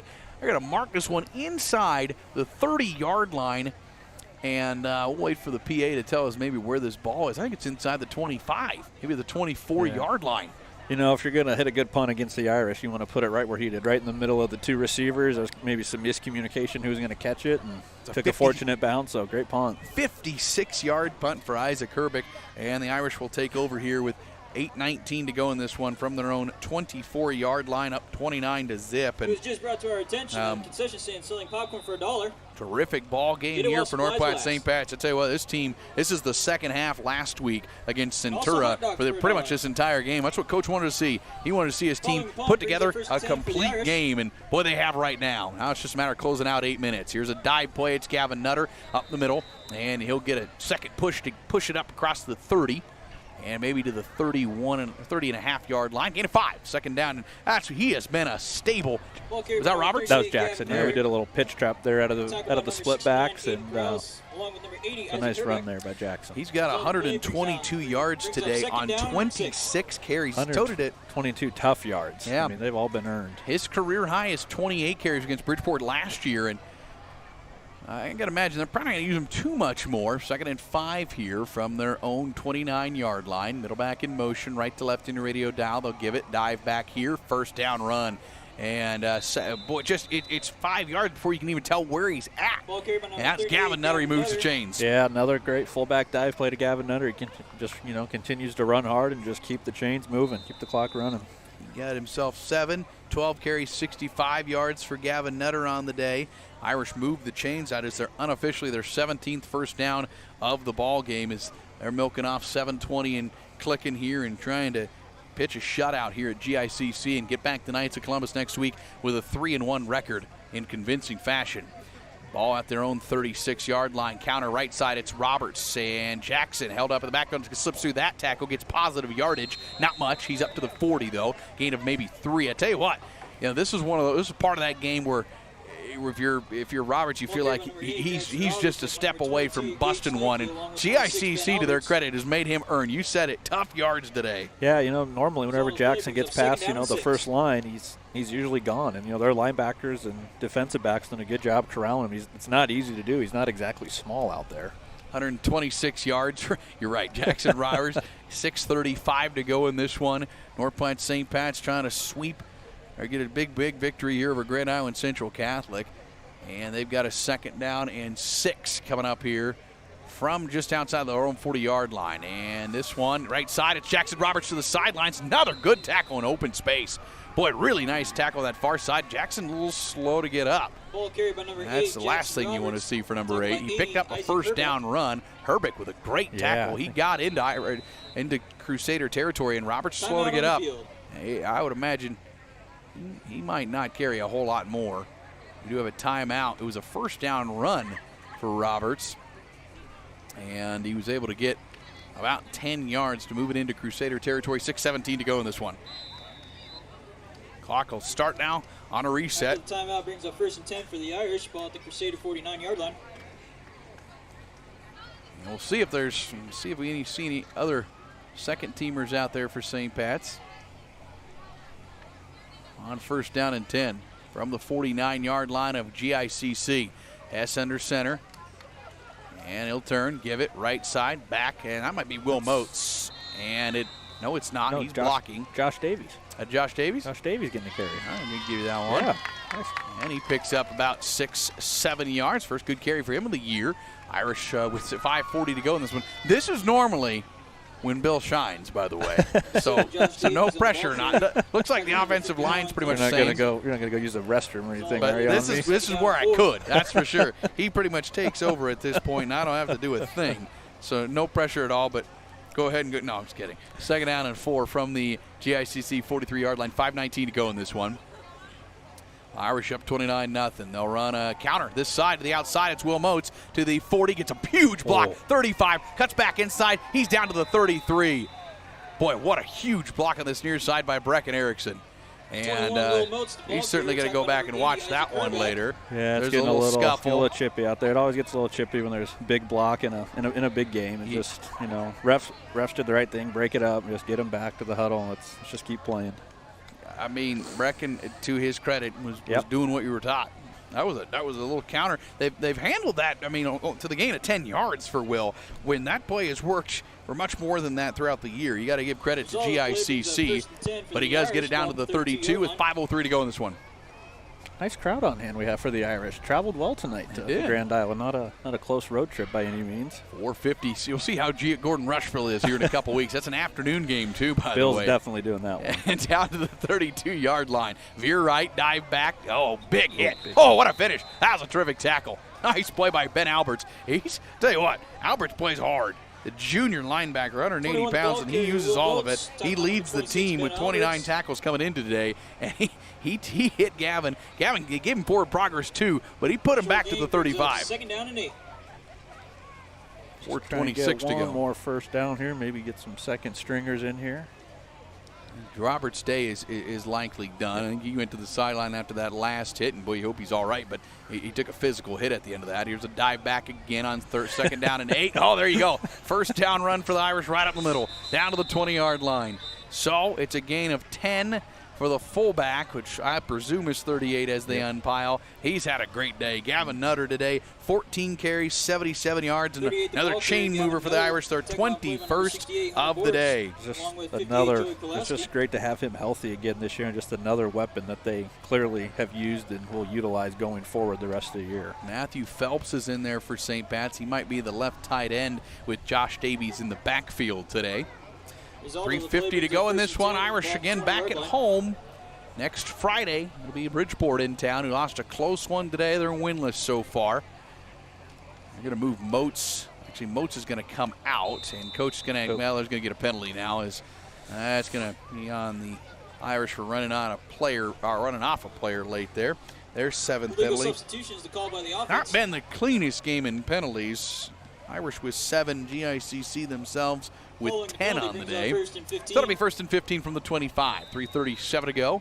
Shout out, by the way, to the cross-country team from St. Pat's. They won another invite, Ravenna, yesterday. Swept the team titles, swept the individual titles. That's not the first time that's happened this year either. I mean, It's unbelievable. They're rolling. Dominating right now. And here's a handoff. Right side, Josh Davies up the middle. Josh gets spun, gets forward down to the 20. It'll be a gain of 5 for the Josh Davies. Second down and 10 coming up. Yeah, that's... I think it was Jarrett Miles, Kate Stenicky getting the sweep on the first place. I mean, they are just rolling right now as a team. Volleyball back in action this weekend, Mid-Plains Community College Tournament. So you can go see them tomorrow. And bring your radio, listen to Husker football against Oklahoma tomorrow. I think I'll go to volleyball. This is where Bill would offer a little optimism for Nebraska football. Sorry, I don't. You're not going to give me that? I don't have a good choice. How about 11th play of this drive? That'll cheer you up. 2:46 to go and another flag. I think there was movement on the Irish. This is going to back them up 5 more. Getting a little sloppy right now. And it'll be second down and 15, 2:43 to go now in the ball game. Another long drive, though. Yeah. 13-play drive just a moment ago, and now an 11th play of this drive. And they're really, I mean, they have owned the time of possession in this game. Grand Island Central Catholic has had the ball for not much. I mean, not much. I think a handful of minutes is all. Second and 15. Dive, play. This time not much. Gavin Nutter, you got to take his ankles out, because if you're not taking his legs out, that pile's getting pushed. He got 2 that time, as they did take his legs out. One of the few times this play hasn't gone for at least 5. So it will be third down and 13 here. Nice job by the ref crew tonight. You know, they didn't.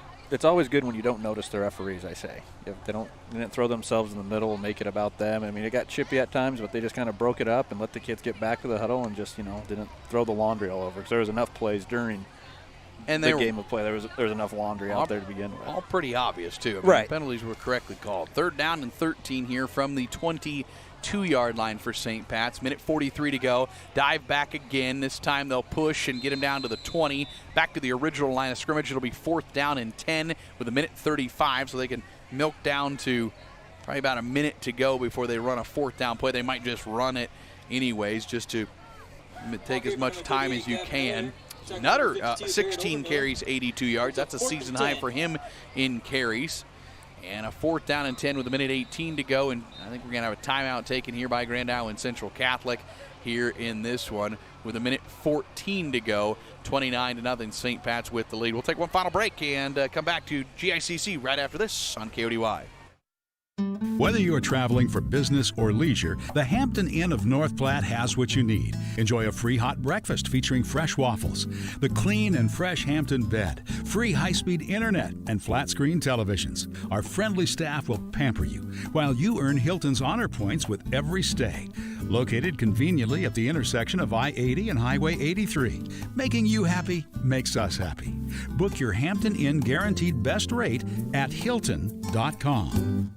Do you want to support North Platte Catholic Schools? One great way is to support the Bargain Bin, a thrift store located at 421 East 3rd Street in North Platte. The Bargain Bin is open Fridays and Saturdays from 10 a.m. to 3 p.m. and sells everything from household items, crafts, clothing of all sizes, including children's, bedding, holiday decorations, antiques, and furniture. The Bargain Bin is completely volunteer ran, and all proceeds benefit North Platte Catholic Schools. Shop the Bargain Bin to support the Irish. Open Fridays and Saturdays, 10 to 3. Our 4th down and 10 out of the timeout, minute 14 to go. Irish going to try a field goal here from the 20-yard line. The snap down, the kick is end over end, and it is not good. Just barely short. Yeah, just missed, but a pretty good attempt. Why not? Jack Hess on that one.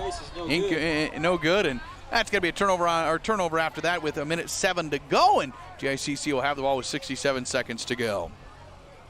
Oh, I don't hate trying that. Good kick, yeah, just kind of maybe mishit it a little bit. Maybe just came up just barely short. And so that's keeps it 29-0, but 1:07 to go. Let me do some quick math here, Sean. I think Grand Island Central Catholic has had the ball they had a 4-minute drive, then they had the ball for about a minute and 40 seconds. So roughly less than 6 minutes in this second half. It's a good recipe to win a football game. That is, you're right. 29-0, and now they see some second-teamers come out there for North Platte St. Pat's. They did a really good job last week against Centura at the end of that game at a goal line stance. Yeah, held them. Kept the shutout alive. GICC will have a minute 7 to go. And it's double helmet stickers next week at practice. Irish are all over the place, and I think Coach needs a timeout. He did not have everybody he wanted out there by any means, but minute 7 to go in this one, 29-0, and after the timeout, we'll see what GICC looks to run. GICC going to drop to 0-4. What a brutal non-district schedule this was. They will host Gibbon, who got a victory over Bridgeport tonight. They'll get Ord on the road, Hastings, St. Cecilia on the road, Twin River, and Centura to close out the season. And boy, you hope the best for Marcus Lowry, one of their best players. He's still on the sideline here up on the table with maybe some ice on his left ankle. Hopefully that's just a tough sprain or something, nothing too serious. I mean, they didn't take him out of the stadium here, so that hopefully good news for 44. He's certainly one of the leaders on this team as a senior. He has been a monster weapon, averaging 19 yards per catch, a couple touchdowns this year, and Irish did a good job on this passing attack for Grand Island Central Catholic today. All right, so here's 1st and 10 for GICC from their own 20 with a minute 7 to work with. Snap back, Johnson looks. He's going to set his feet and just air this one up deep. It's a jump ball, and it is intercepted. Irish got the pick at the 45. Wilmotes comes up with it. His first INT of 2021. Great play by Wilmotes. Not many people are going to run by Will. Will saw the ball the whole way, grabbed the ball at the high point, and great catch in traffic, too. Around a couple defenders and the receiver. Great play by Will. All right, so out to the 40. Irish take over at the 45 with a minute to go in this one, and I think this is where Irish will just have some victory formation, up 29-0. What an impressive ball game. I don't know. There might be calls for you to stick around next week because this is as good as a solid victory for St. Pat's. They looked really good today. Yeah, this was a lot of fun, and yeah, it's always good when the Irish come out victorious. And yeah, great win. There was some GICC was rolling a little bit, kind of in that second quarter, had some momentum, and the Irish stood tall, and not going to let them score this game again, which is great. You're going to see the second team maybe get a couple plays to run. Grand Island Central Catholic will maybe try to do the same. They took a timeout here and dragging this game. This game not going to get over here, but we will see with a minute to go and maybe a couple offensive plays here for the second team group to try to maybe run a couple plays and get ready for then Bridgeport next Friday. That'll be a fun one. So you're You're not going to give me a prediction on the Husker game tomorrow? I want them to do good. I do. I'm a realist, too, for one. I mean, I don't drink the Kool-Aid a whole lot. I think we keep it close. I'll say 35-17. All right. If we can hold the 35, that'd be that'd probably be a win. Good, yeah, you're right. Yeah. I think Oklahoma's probably 23 touchdowns better than Nebraska Isn't it right crazy, now. though? A lot of the guys on the team don't even know about the rivalry. Sure. They have no idea it even existed. Right. I think they we're had to show aging ourselves. They had to show them some. You're right. Eric Crouch from Mike Stunts. 2001. Those kids were pretty young at 2001. Here's first and 10 for the second team group from their own 45. They'll turn, give it. Sam Trushinsky on the handoff to Jackson. Nicely cuts back near side. Jackson trying to cut across the grain and get what he could back to the line of scrimmage, and they'll maybe run one more play. Jackson's got a couple carries this year. Give him a half a yard. We'll give him one. 13, Jackson Kinsley on the ball carry. All you want to see here, you want to see these guys fire off the ball, block somebody. You want to see a good center to quarterback exchange, no fumbles. And, nice, tough run by Jackson Nicely. He almost kind of broke it back here to the weak side after he got spun around. See Cade Brandt out there, Braxton Richards out there, a freshman, some youngsters out there for Coach Dodson and crew with 23 seconds to go. Under center from James Hyriggs, that fullback. There's a pitch right side for Nicely to the outside. Jackson going to get, he's going to get pushed out. That's going to give us 12 seconds. They are letting the clock run, though. That might finish it. So they want to get out of here with 7 seconds to go, and that'll finish off this game. North Platte St. Pat's going to get a victory here today from Grand Island Central Catholic by a score of 29-0. And there is the final here from GICC. The Irish improve to 3-1 on the season. We'll get you our quick stop postgame show from Grand Island Central Catholic right after this. Again, your final: St. Pat's 29, GICC 0 on KODY. Ollie, you need to clean up your fishing and hunting gear. It's everywhere. I'm out of room. I don't have anywhere to put it. Get some storage at Another Storage. They have sizes for everything. I already have some there. Well, get another. Another Storage, 532-1332. Imagine internet Wi-Fi that works, no matter how many people are connected or where you are in your home. Now, you don't have to imagine. The Allo Blast is here. With the latest Wi-Fi 6 technology, the Allo Blast makes your internet Wi-Fi go further, faster, and more reliable. Give your Wi-Fi a blast. Visit allofiber.com/blast to switch today. Save the date for October 23rd and start thinking green. I'm Endowment Director Wendy Dotson, inviting you to join us for dinner, auctions, games, prizes, spirit wagons, lucky lotto, and the fun pianos in person at St. Pat's High School. Want a virtual option? Bid, buy, and donate online, then tune in for the results. It's a whole new green, all in support of the North Platte Catholic Schools. Watch the mail for your invite, check out Facebook for details, and join us October 23rd. No matter who you are and where you're going, Mid-Plains is here for you. The differences of our campuses make us stronger. Our shared mission propels us forward. You can't define us as one person, one town, one place. We are many, in pursuit of something bigger, together. With 6 individual campuses supporting a vast and determined region. We are Mid-Plains Community College.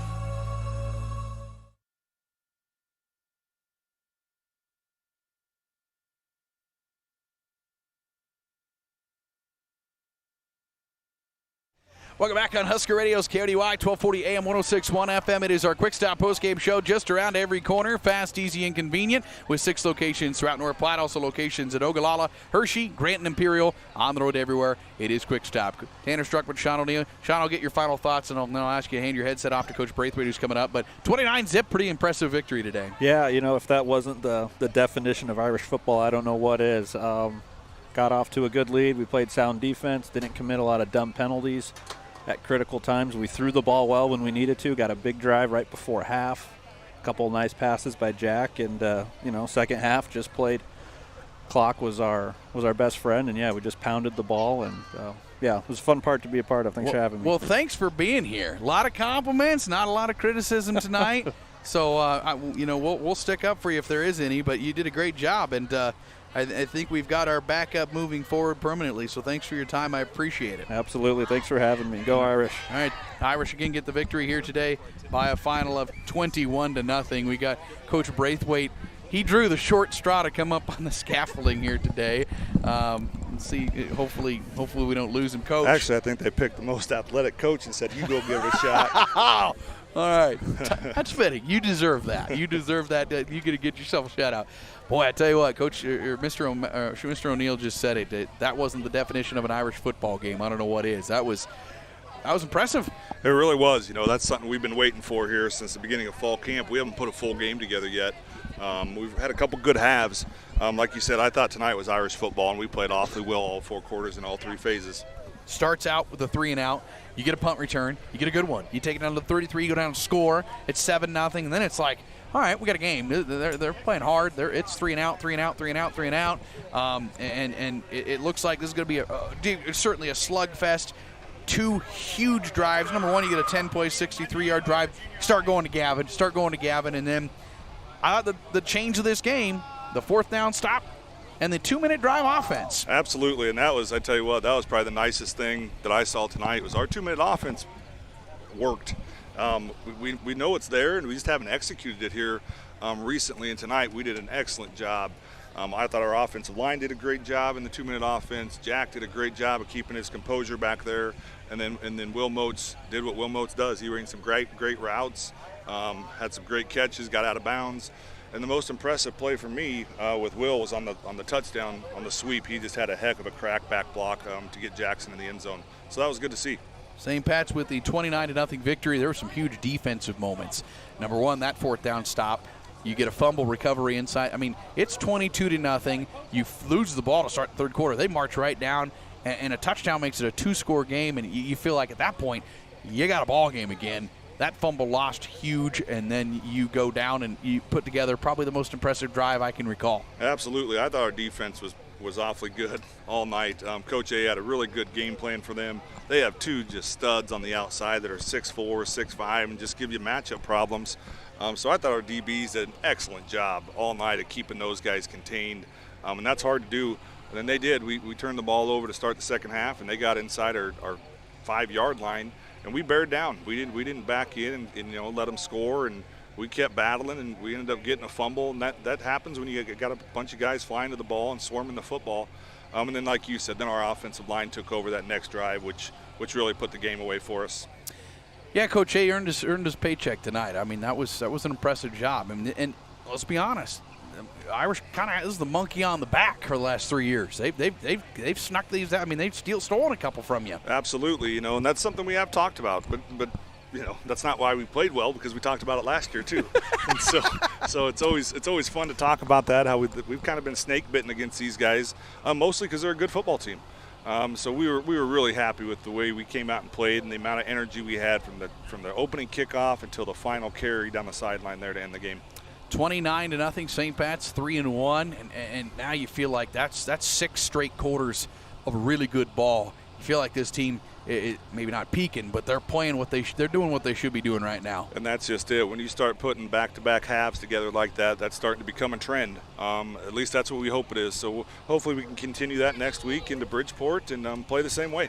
Homecoming next Friday night, and so all those fun things, just in trying to talk about distractions and all that, sure. But it's another game. It's back at home on Friday night with Bridgeport, a program who's had a couple tough, close losses the last 2 weeks, and so they're a physical team, though, that will love to knock off the Irish. Yeah, they would. They're going to be excited to come play us. It was a heck of a ball game down there at 3rd place last year, and they've fallen on a little tough times here to start the year, but we know that they're going to be well coached, they're going to be physical, and they're going to try to hit you in the mouth. So we better be ready to play, and I think we will be. We'll be excited to play. All right, Husker upset tomorrow?